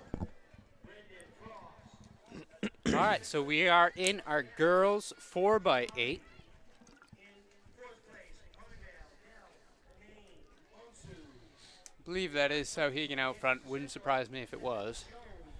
Traditionally have a strong Nope. 4x8, and they've. The last couple of years, they've had the best 4x8 team in the state. So Sauhegan and Cole-Brown in second. Looks like it could be Milford in third. I see South and, yeah, I believe that is Milford right up there. So South and Milford for 3 and 4. Yep. Londonderry in 5. So first leg, first lap coming at 1:15. I believe that puts them right at that 10-minute mark. Yes. That's a 2:30-800, which would work right out to the 10 flat. And it does look like she's increasing that lead a little bit. Maybe feeling a little bit good on the second lap. Wouldn't expect this meet record to be taken down today. Remind us again what it is if you know it. Yeah, I put you on the spot with it. We'll take a look for that. My memory's not that good. It's definitely under 10 minutes. Would not be surprised to see a couple teams get under 10 today, but I would have to agree with you. I'm not sure if we're going to see meet record, partially just because of the weather right now. Yes, it's an 800, but 9:44 by Sauhegan last year, actually. so and they do. And they graduated 2 of those 4 I was going to say I know they last have a year. couple. Jane Layton and Madeline Hunt. So they come across 2:31, 2:32. Yeah, right around that 10-minute pace. So might be the race to see if they can get under 10 today. As we do take an extended look at the handoffs. Yeah. Always good to see. Some sloppy handoffs. I think a lot of athletes feel like the 4x8 handoffs aren't all that important. Yeah, and we see that with the 4x4 too. It always surprises me. Just even if they do practice it, sometimes it just doesn't go according to plan. Yeah. And it takes a little bit more than maybe what you think it's going to. Well, and it's just you waste all that speed that your teammates bring it in if you take the baton standing still. Yeah. Because the baton goes from goes from having speed to having no speed and then having to regain all that speed. All right. Never want that baton to slow down in any Right. relay. Coming across there about 340. Sauhegan now has about a 50-meter lead on Nashua South. Cole-Brown about 10 meters behind Nashua. And I would say this leg of Sauhegan has picked it up a little bit. And then 30 meters between Milford and Cole-Brown. So there's quite a gap between our first 4 teams.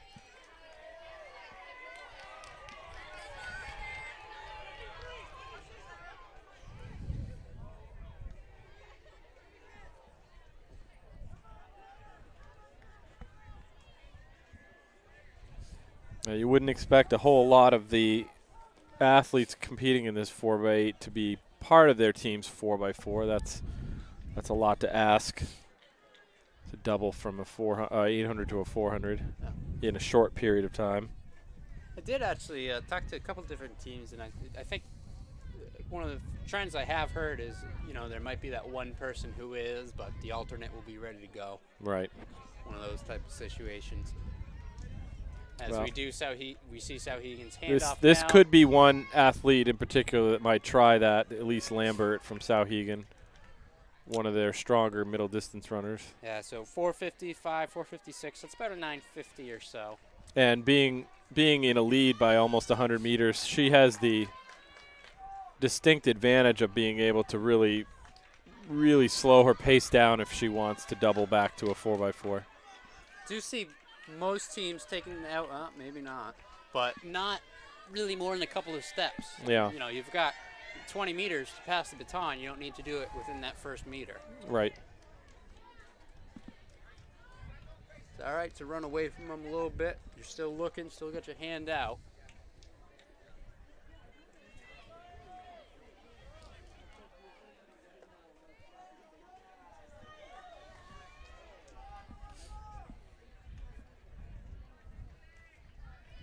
So as our camera comes into focus, we can see that we already have Sauhegan coming down that stretch. So definitely Sauhegan closing the gap on the last few they've runners. got almost 80 meters lead now on second place. Yeah, so they're out in the middle of nowhere, but they shortly should have some help just looking ahead and working on chasing those people down. Running about a 9:55 pace.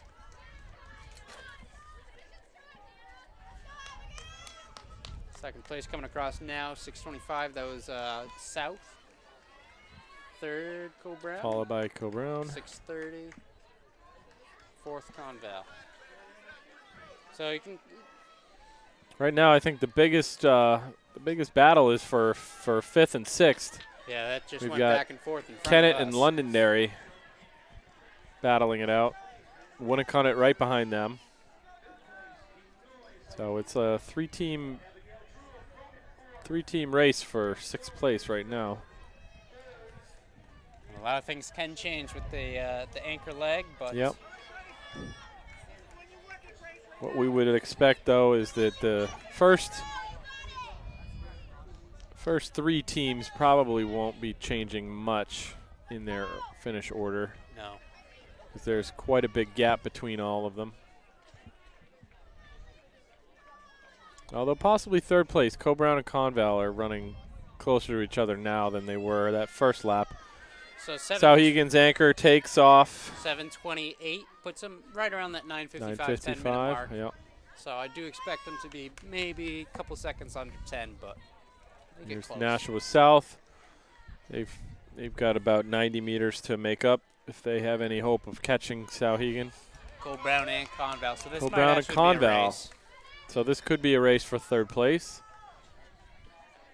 And That's then Addison Cox and Rachel Hurley. it does look like Londonderry kind of broke away from Winnicott and the other Yep. teams back there to kind of put themselves securely in that fifth spot. So maybe a battle for sixth place between Merrimack Kennett and Merrimack Valley.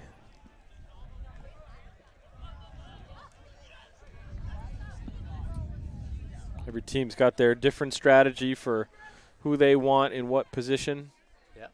And we can see right now Sauhegan has already lapped the Yep. team. They got a couple more that they can actually work on to chase down. So it does help a little bit where you got that visual target right in front of you and just reel yourself into them. So Sauhegan has one lap to go. It's Ariel Zlotnick. Their anchor leg. 8:46, so that's a shade over 10. Of course, we do expect her to pick it up for this last lap.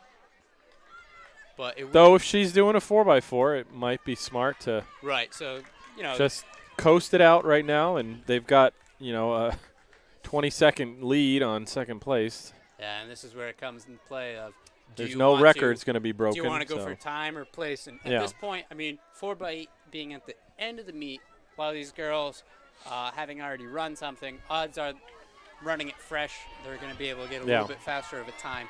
So they might not be going for time. They might just settle down a little bit. We'll see what happens, as it looks like she's right around 150 to go. It looks to A me little like bit she's shut it down a little bit. She's backed off, not going to totally expend herself. Possibly she and Elise Lambert are both doing the 4x4 as well. They should have maximum rest because they will be in the fast heat of that. And we are hitting that 10-minute mark right now, so not quite under 10. Again, probably easing it back just a little bit, Yep. but still good time. 10:05, 10:06. Solid time. And South coming finishes in second. 10-14. And Conval went ahead of Co-Brown. They'll take third. 10-20. Fourth will be that Co-Brown team. 10-26. And then Winnacunnet closes it up, but Londonderry will take that Londonderry's spot. fifth, and Winnacunnet will finish sixth.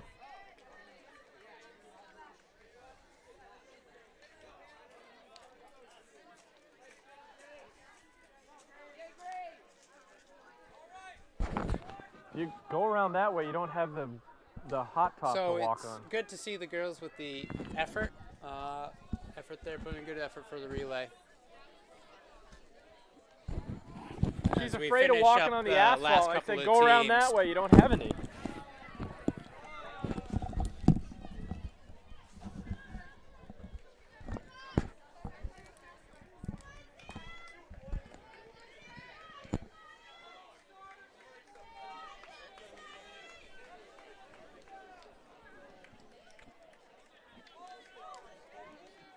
I believe this is our last team finishing up now. We have one One more more? team on. They just Excuse got me. onto the straightaway.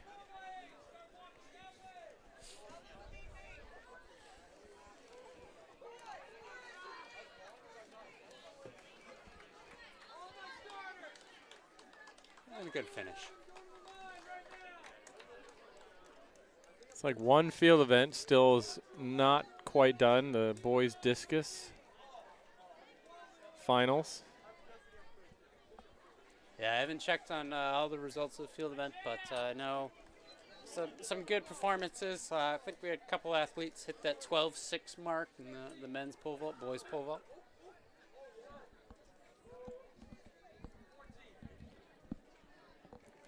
And we can see the boys on the line now for the boys 4x800.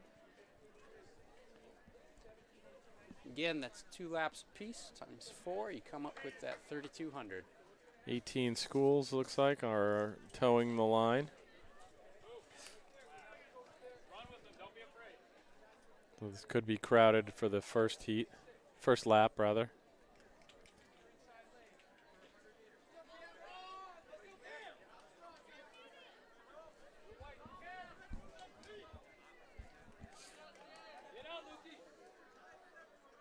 Take the line. And Good they're start. off.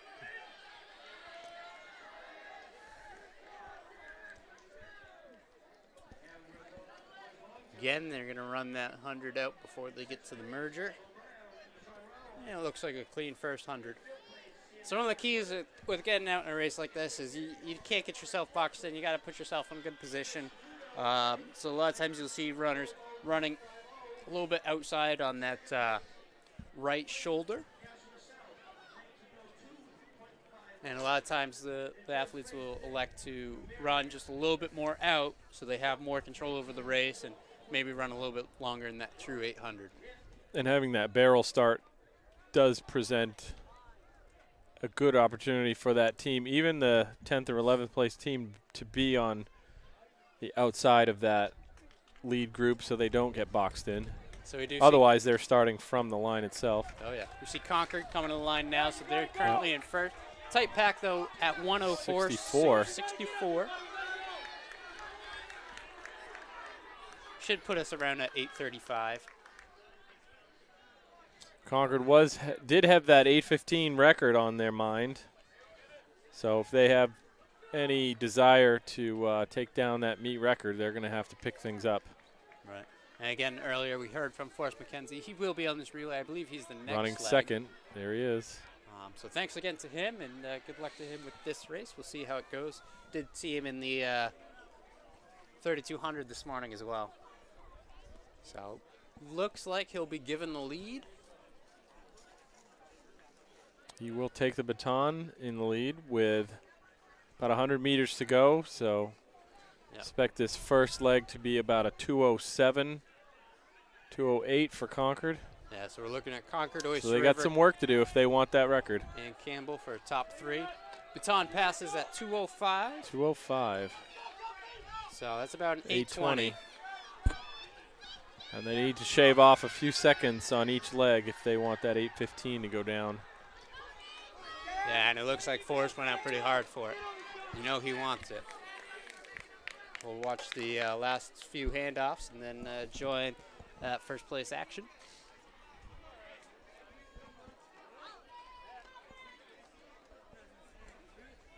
And we can see now he did open up quite a lead. Looks like close to 40 meters at this point. Yep. So that Oyster River team is chasing him. So a lot of strategies go into putting what runners in what positions, and we know Forrest is definitely one of the stronger runners. Yep. Not that Concord lacks strong runners from what we saw from their cross-country season. One of the deeper teams in the state, Absolutely. I would say. Crossing at 3:03, 3:04.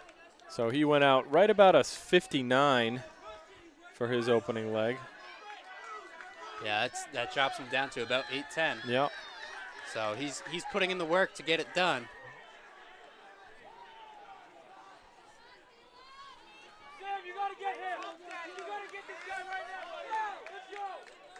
As we go back to our leaders, we can see Concord has that strong lead. Still close to 40 meters right now on Oyster River. And I believe Oyster River has dropped back to 3rd. Oh, yeah, you're right.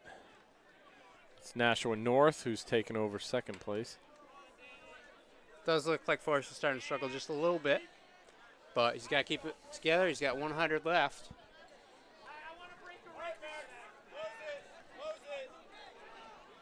So we'll be watching these handoffs.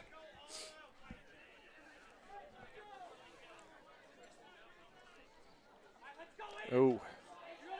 Baton crosses at Little- 4:09. That puts him 8:15, 8:20 range. A little bit of a sloppy handoff there with Concord. The receiving runner got passed by Forrest McKenzie. Can see team's a little spread out, but all the handoffs happening pretty back-to-back with it. Nashua's cut that lead down in half that Concord had at one point. Now they're down to only about a 20-meter lead. That's a pretty significant difference than what we saw. Keep our eyes on the clock. 8:15 is the record, so they would come through. I mean, they're pretty close on their last handoff. They need to be about a 5:09. And they're going to be a little bit behind that. So 5:09, not bad. 5:10. So they just about right on. So it will be close.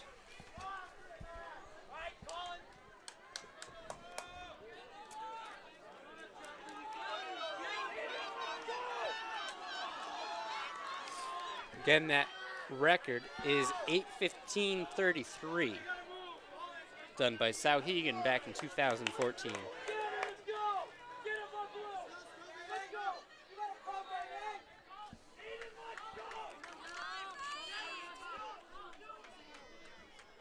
Sauhegan boys also have a very strong history in the 4x8,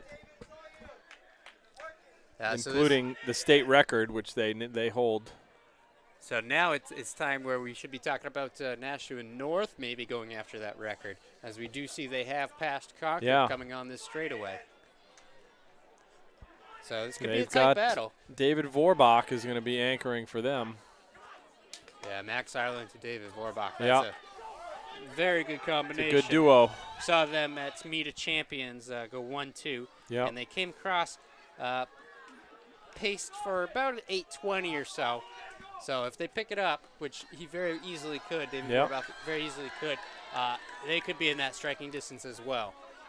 Do see that race for first has Switched places North now. in front by about 15, 20 meters with Concord behind.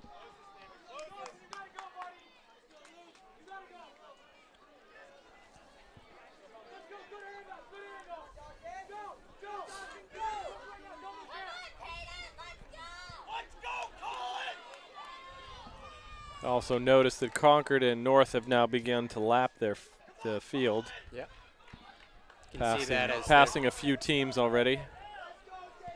So they need about a 7:13, and with a 7:11, 7:12, that does put them just under that record pace. 8:15. Yep.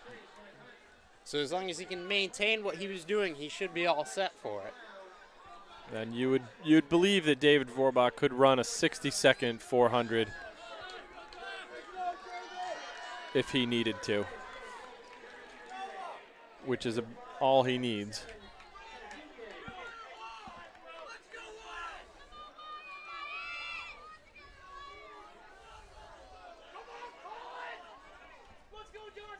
See him rounding that turn, and Yeah. his stride is increasing. See that Alvern relay team moving to the outside. That's a classy move for them. I love seeing when teams have presence of mind to Yeah. do that and recognize what's going on. It's phenomenal racing on their behalf. As Yep. we do see him coming down this stretch, it's going to be close. Going to be very close. 8:10, 8:11, 8:12, 8:13. Get in. Oof. Believe unofficially, looks like he may have actually got under that mark. That's We'll gonna- have to see what yeah, the it's less than a official time second. is. It's less than a Yeah, second.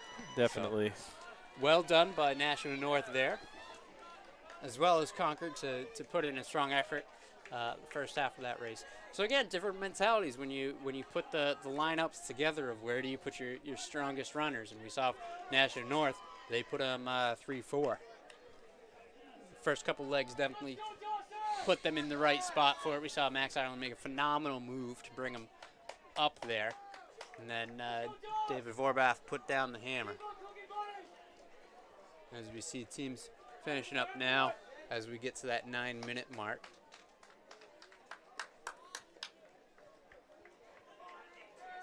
Yeah, good little battle right here between Bo and Souhegan. Yep.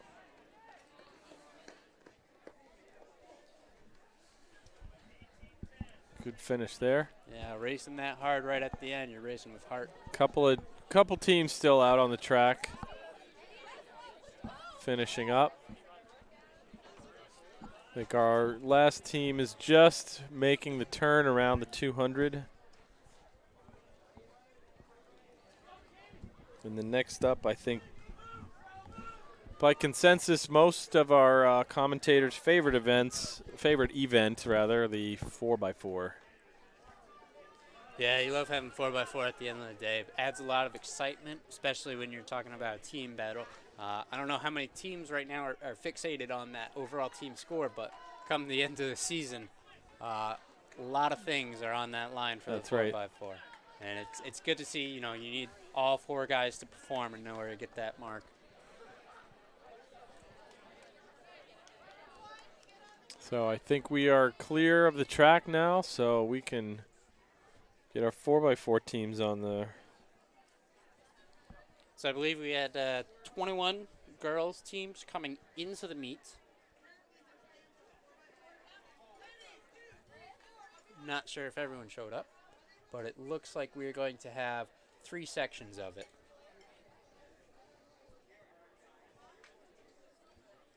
This first section we should see. Seeing Hollis Brookline, Nashua South, Co-Brown, Plymouth, Concord, and Milford. That's what we see.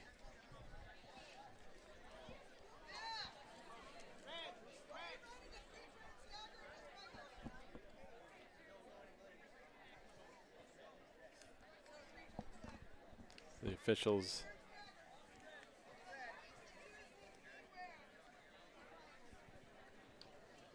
Figuring out which line they should be starting from.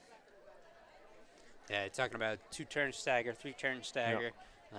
What that equates to is just different break lines, right, Dave? Correct. That would mean traditional 2-turn stagger would mean only the first runner is running in lanes. And a 3-turn stagger would mean the second runner would also run the first turn in lanes. However, Co-Brown does not have the markings to run a 3-turn stagger. They can either do a 1 or a 2-turn stagger.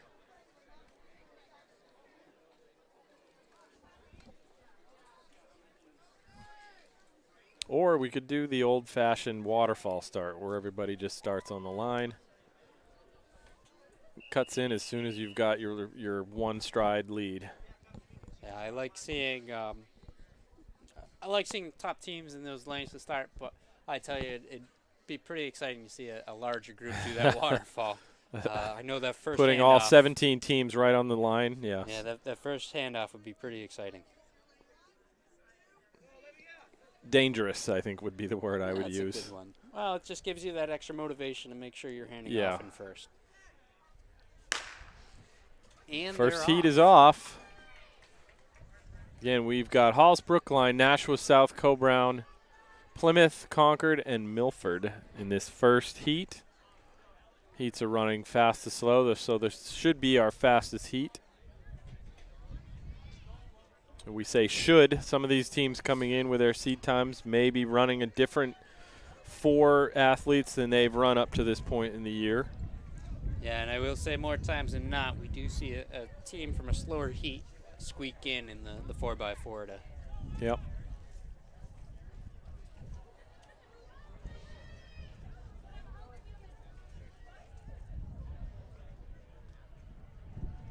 And we'll see what position these teams are in when we get to our first handoff, because that is where our stagger will be made up. Does sound like we got our wind picking up just a little bit. Yep, I can but, hear that in the microphones. Right Looks now like it's Plymouth, close. Milford, and Co-Brown are 1, 2, and 3. Yeah, all about that 65, 66 second mark. Followed by Nashua South, Concord, and then Halls Brookline.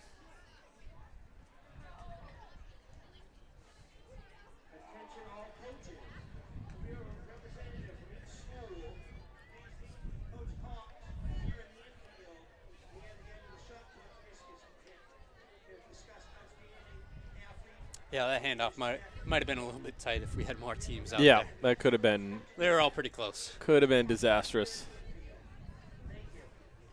Exciting. The word Exciting. Exciting. Yeah, exciting. That being said, this race is already pretty exciting, as that lead is very close. You know, all of those 3-4 teams in front are striking distances. We do see Co-Brown make that move outside, with Plymouth also making a move outside on Milford. Yep. So the 3 of them coming to the line all together. Co-Brown with a slight Co-Brown and advantage. Plymouth almost dead even at this handoff point.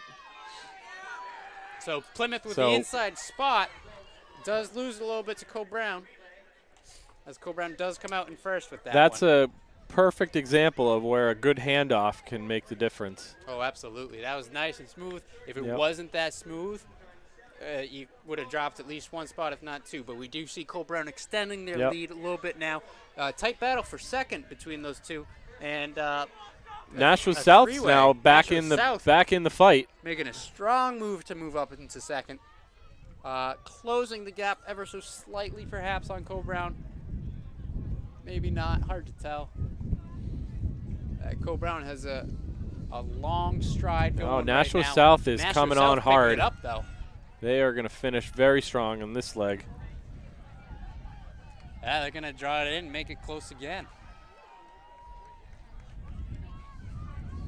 Milford not giving up.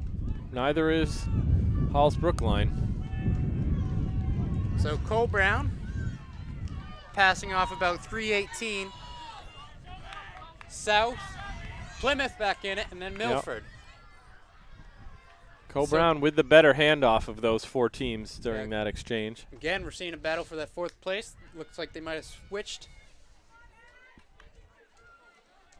But Co-Brown's still in front.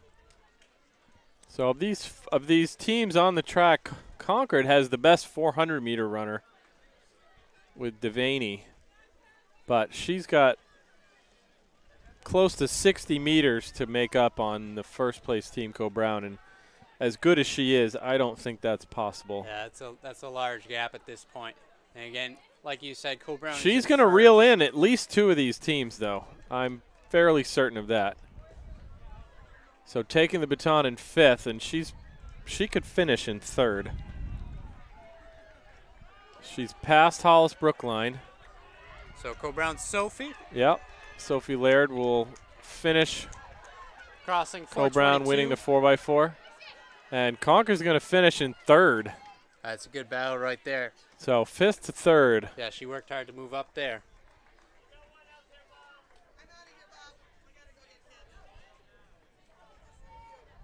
Showing her strength, having already won the 400 and the 200 earlier in the meet. I would say that she's potentially a performer of the meet candidate. Oh, definitely. I mean, she had a strong meet. from 2 start to individual finish. wins. She was also part of her team's 4x1. Looks like coaches might be slowly starting to collect to take a vote on that.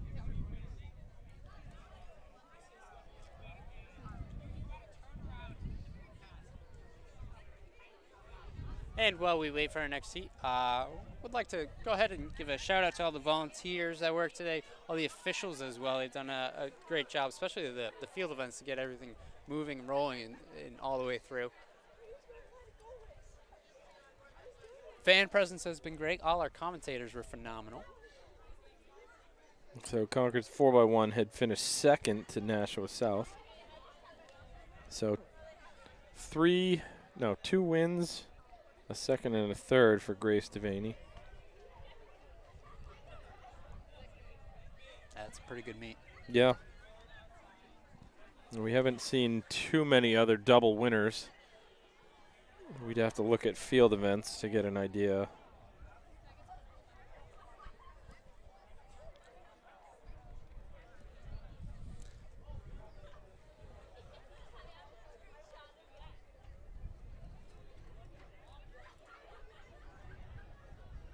So taking a look at this second heat, looks like in lane 1 we have Portsmouth, lane 2 Merrimack, 3 Oyster River, 4 Kennett, 5 looks empty, and 6 is Sauhegan, I believe.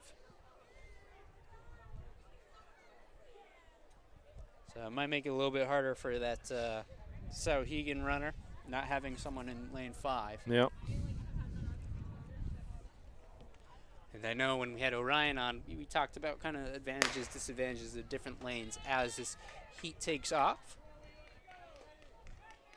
Do you have a personal preference for 400, what lane you're in? I always preferred lane 2. That was always my preferred lane, regardless of what race I was doing. You're not on the inside directly, but you can see pretty much the whole field. Yep. Yeah, I'd say with an outdoor track, there's definitely an advantage being in one of those inner lanes. Not sure I ever really had a preference. I kind of just, you get a feel for who you're racing against, and definitely don't like lane 6. No, I don't think lane 6 anybody would like to run in if they could avoid it.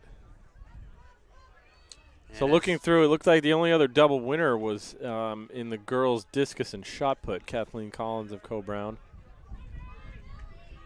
who did break a meet record in the discus. Oh, she did? She did. What'd she throw today?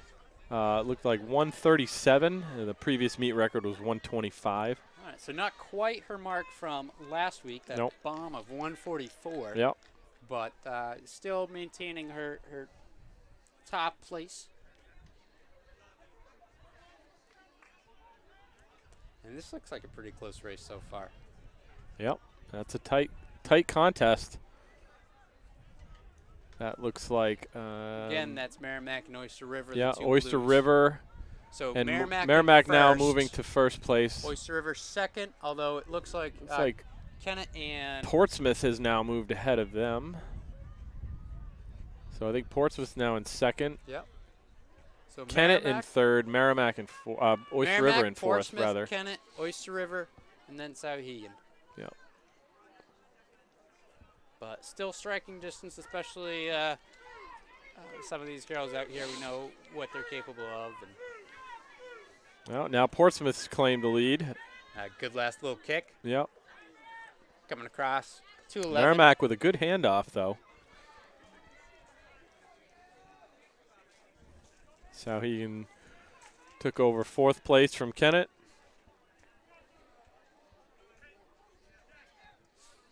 So Portsmouth, after that surge on the last straightaway, keeping that lead.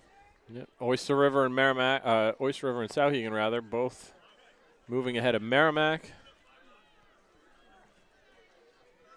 And Kennett in fifth.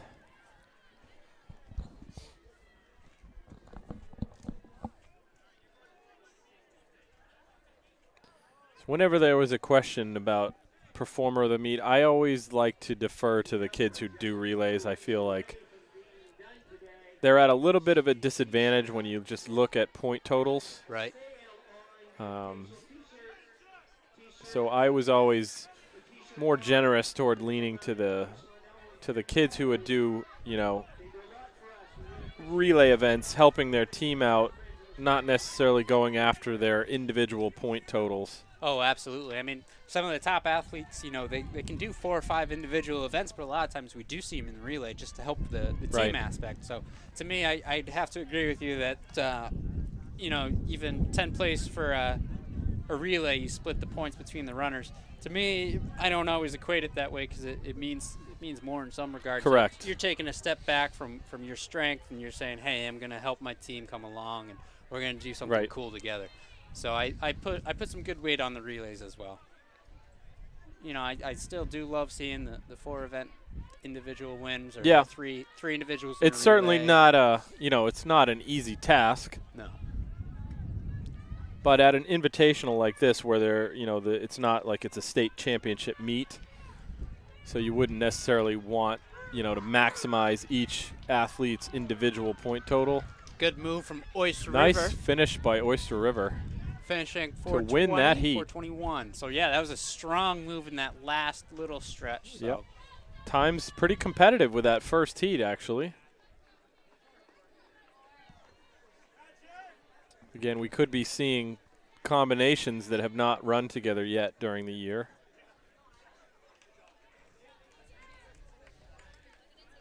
And we should have one final heat of girls. This looks like White Mountains, Portsmouth Christian, Campbell. Is there a Messinic out there? I don't see Messinic. MV? Yep, Merrimack Valley. So it's Campbell, Merrimack Valley, Portsmouth Christian, and White Mountain. All right, so that would be lanes 2, 3, 4, and 5. Yep.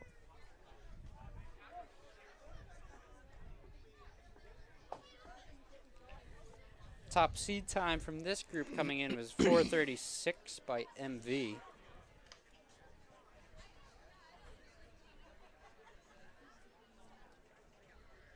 And they'll be in lane 3. None of the teams in this heat using blocks. And they're off. Again, the final heat of the girls, 4x400.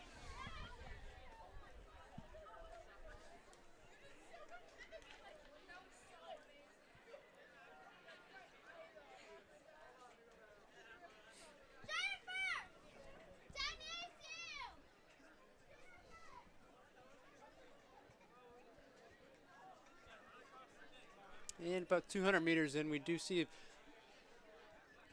again, hard to tell with the stagger, but close battle for first, Yep. I would say.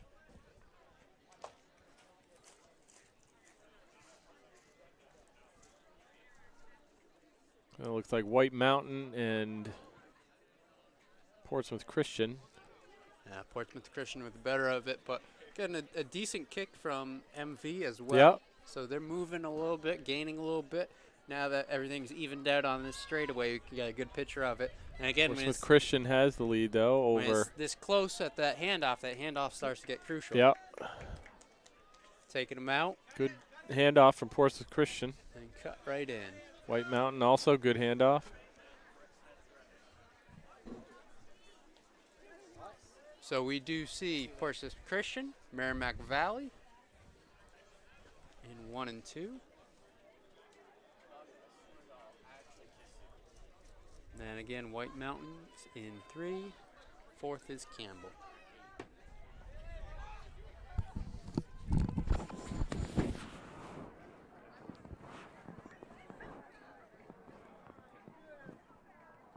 Good battle going on right now for that second place spot, but Portsmouth Christian looks to be all alone up front. About 30, 40 meters on that pack, and that pack is changing with Campbell going ahead, sliding into second place, and they're gaining some ground on first place. Portsmouth Christian is, they not as comfortable a lead as they had that after that first leg.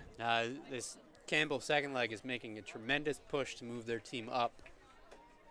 And again, Portsmouth Christian at one point did have about 30 meters. Yeah, but now it's basically dead even. So Campbell with the handoff and getting inside position on Portsmouth Christian. Very good handoff, Campbell again. White Mountains and MV. So the all-important handoff enables Campbell to move ahead of Portsmouth Christian. And now widen their lead. Yeah, that lead's increasing a bit, probably up to 10, 15 meters as it just continues to increase on this backstretch.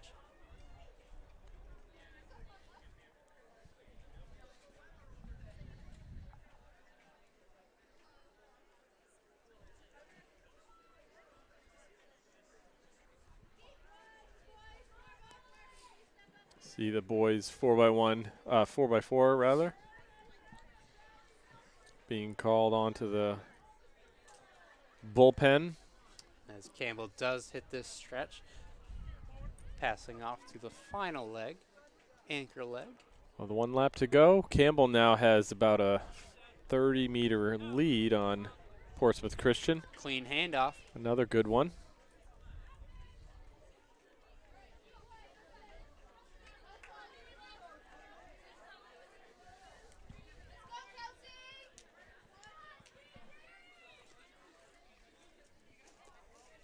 So right now it is looking like Campbell out in front, pretty secure with their spot. Yeah, barring some miraculous comeback on Portsmouth Christian. That's about a 40, 50 meter lead. Would take quite a bit. Got to start rolling on this corner pretty much right now if you have any chance of getting there.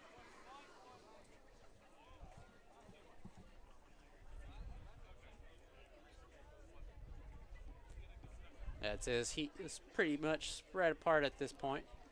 Yeah, she's closing. She's gotten from a 8-second to a 6-second deficit, but running out of she's track. going to run out of track before she is able to reel in Campbell.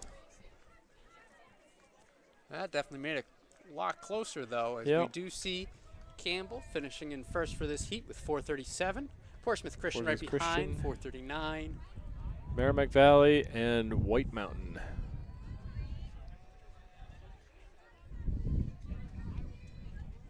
Time of 4:50, and we will see them finish under that 5-minute mark at 4:57. No. So that concludes the meet for the females. Girls in the books, all of the events done. Boys have one final event to complete, and that is the 4x4.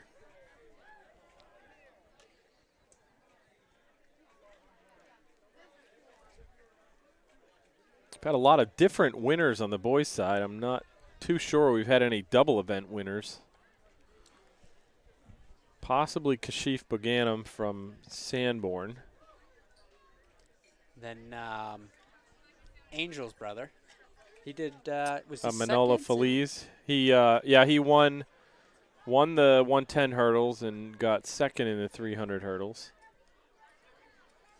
So this looks like we're going to have 3 sections of the boys as well. Again, going fast to slow. Just 3 races to go, folks.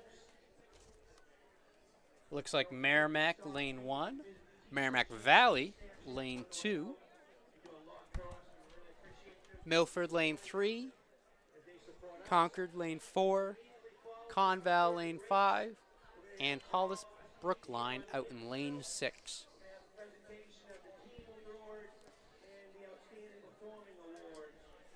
And once again, this is NewHampshireTrackandField.com, powered by Runner's Alley, coming to you from Co-Brown's Black Bear Invitational in Northwood, New Hampshire. Today's broadcast is brought to you by Willem Verwij Physical Therapy, your running expert. Well, Beganum was first in the 100 and second in the 400, so he didn't actually have 2 wins either. Of course, we have been talking about our outstanding performer of the meet, as voted on by the coaches. Do one for guys, one for girls. Top couple of teams do get a plaque here at the Black Bear. 16th Black Bear. It's a very large meet. A lot of schools from all over the state come to it. I think we're looking at about 42 schools today, over 1,200 competing athletes. So it's a very wide field. It's a tough meet to get into, standards-wise. Our fast heat is off.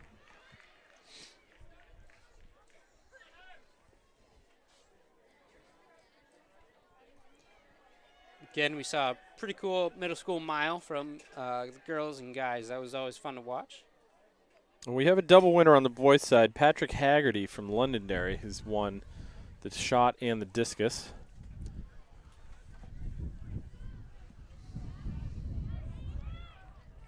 Boganum from Sanborn also finishing second in the triple jump. So first in the 100, second in the triple, and second in the 400.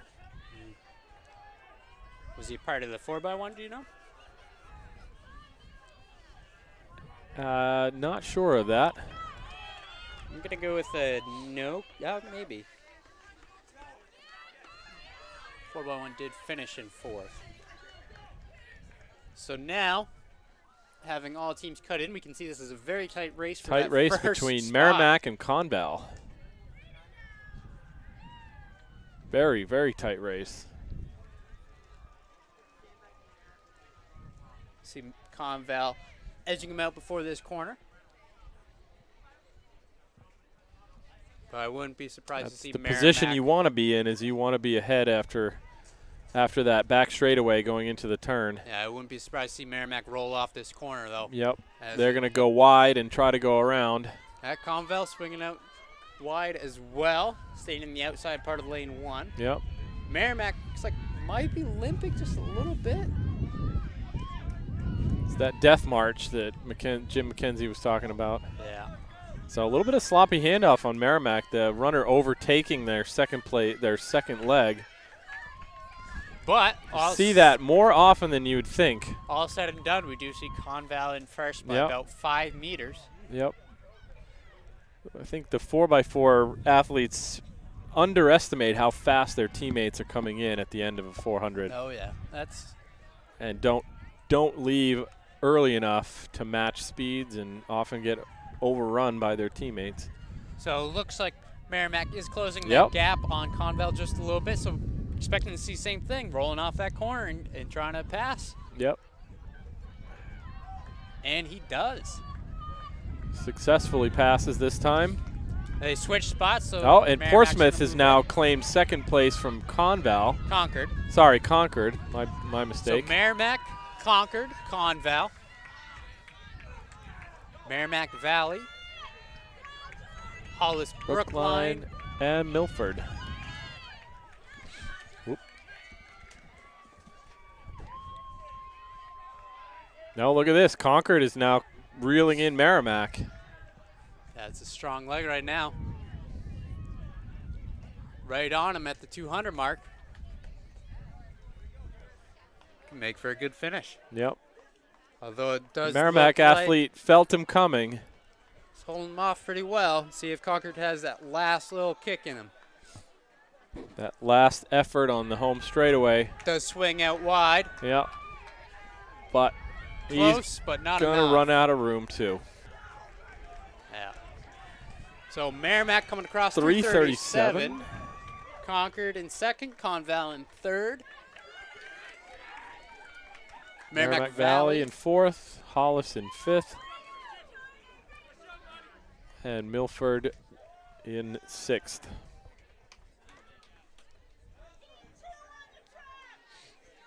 Now, as you had mentioned before, Coach, you oftentimes will see a team coming out of a slower heat in these relays picking up places, and I would dare say that that 3:53 of Milford's is probably not going to hold up for sixth place. Yeah, I'd have to agree with that.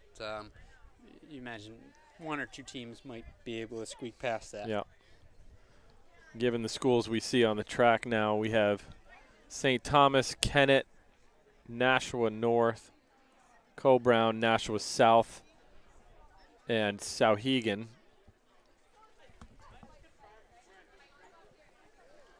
Kennett and the two Nashuas usually can put together pretty solid 4x4s. And Co-Brown looks to have their, maybe not their top athletes, but pretty close to it in this 4x4.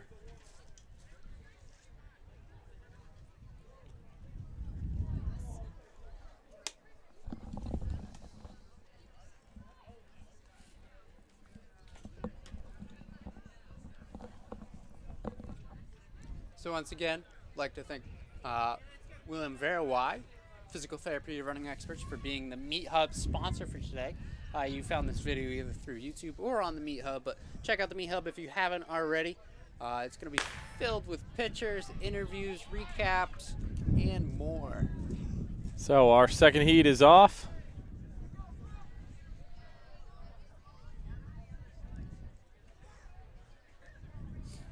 Looks like Nashua North has closed up their stagger pretty quickly. I wonder how many of those guys, if any, are coming Nashua back North off that also already moving ahead of every lane outside of them. So when that happens, it's pretty clear to say that they're ahead of those teams in the outer lanes. Yeah, does look like a strong effort from Kennett, I believe. Yep, Kennett also.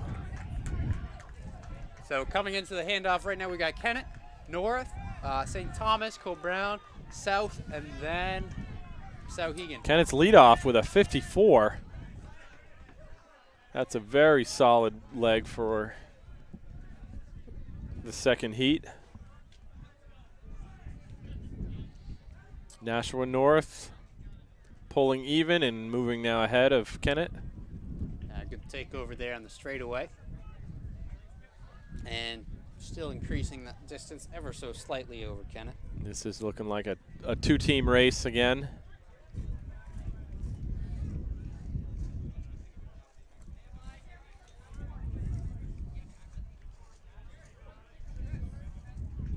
These first two teams out ahead of the rest of the field.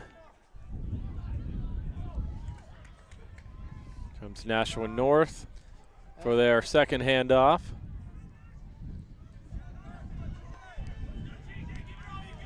Not the cleanest one we've seen No. all day, but it will do. But using the whole exchange zone, basically. Right. If you've got 20 meters to get the exchange, why not use it?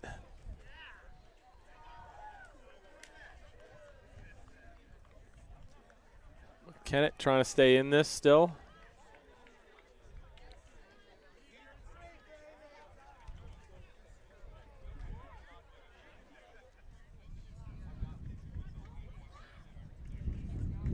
Yeah, it's a good sized lead coming off that corner. Yeah. Yeah, first three teams are very spread out.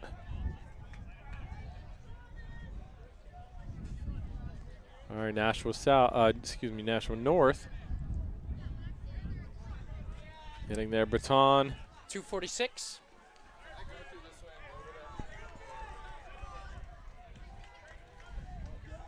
So for them to go ahead of the first heat, they'd have to run a 50 flat on their anchor, which could happen. It's within the realm of possibility. I dare say it's probably not going to happen, though. They're 3:14 with 200 meters to go. Yeah, he doesn't have any help No. from the other teams either. No. So he's all alone. About an 80-meter lead as he comes onto the Yeah. final straightaway. But should pretty comfortably get into scoring position. Certainly going to move ahead of Milford's 3:53. Yeah, so National North. 3:41. That might move them into third place, actually. Or fourth, maybe. Can it? Kennett also under that 3:53 of Milford's. And South just shy of it. Yeah. Sauhegan and Co-Brown. St. Thomas to finish it out. So we should have one final heat. However, I don't see. Let's see. Oh, there we go. We've Plymouth got and Plymouth, Sanborn.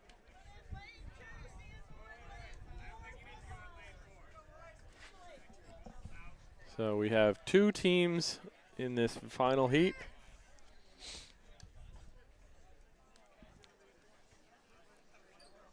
And they have the same color. And that back will, to the yeah. jersey.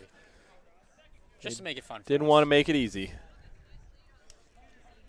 So again, Plymouth in 2, Sanborn in 4. Neither team electing to utilize blocks for this 4x400. Our last events of the day, last heat of the day.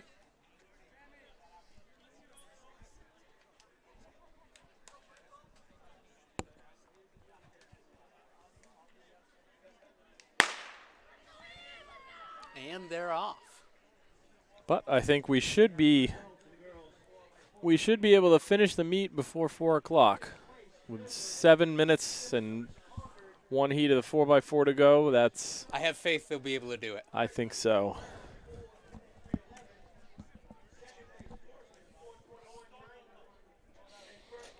So thanks again for everyone watching this. Appreciate our fans, as always. Haven't mentioned it yet, but take a look at our store coming up soon. We will be selling our shirts, pickup locations, all of the Runners Alley locations in Portsmouth, Manchester, and Concord. You'll be able to pick up a shirt there. Also got some new stickers this year. Pretty excited about those. We got a run one, a jump one, and a throw one. So a little bit of a flavor for everyone, as we do see Sanborn making. Oh, and a drop baton, but they're okay. It's still on the track. And again, that's the athlete didn't take him out, just stood there for Yep. it. So that's one of those things.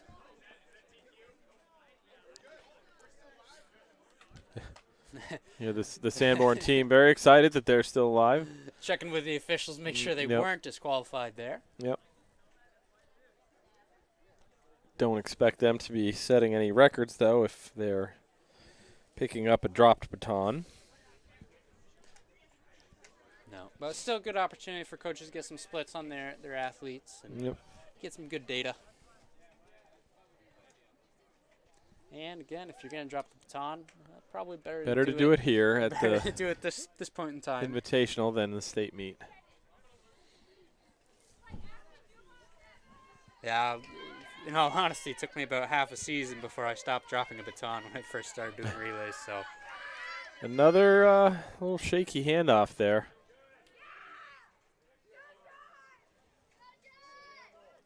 Underestimating how fast your teammates come in at the end of a 4x4.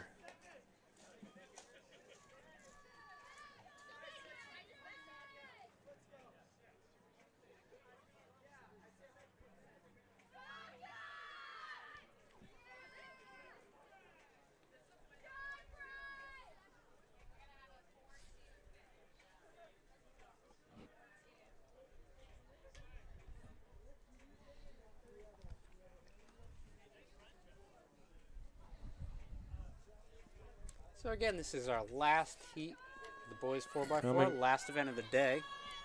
Coming onto the straightaway, here's Sanborn. Working on finishing up a very nice weather day for track and field. Yeah, just about perfect. It was nice and cool for the early 3200 start, and then The sun came out, warmed up everything a little bit, so pretty good, especially from all the athletes I talked to. It's been a nice day for track and field.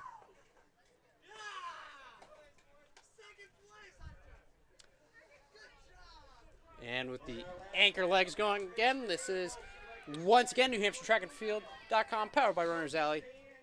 This has been the 16th Black Bear Invitational. I'd like to thank all of our commentators today. We've had a bunch. Dave Zink has been around the whole time, making sure everything's been working well. So thank you, especially to him, who has joined with me now, and the only one who's probably going to hear this.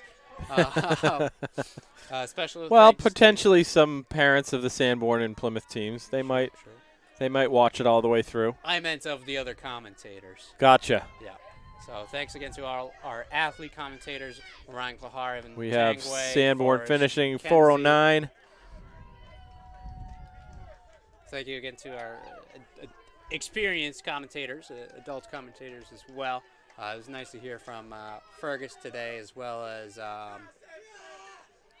Mike Smith, Jim McKenzie, of course, yourself. And Yeah, we had pretty much all the All-Stars in today. I think Tim Cox might have stopped in for a minute as well. I think I saw him. So, yeah. Again, thank you to everyone. Thank you to fans, spectators, volunteers, coaches, athletes, officials, timers. And just random people who happen to see this on YouTube. Thanks for watching. So once again, this has been New Hampshire Track and Field.com, powered by Runners Alley. This has been the Cole Brown Black Bear Invitational Meet Hub, sponsored by William Verwey Physical Therapy. Thanks for tuning in. We'll see you next time.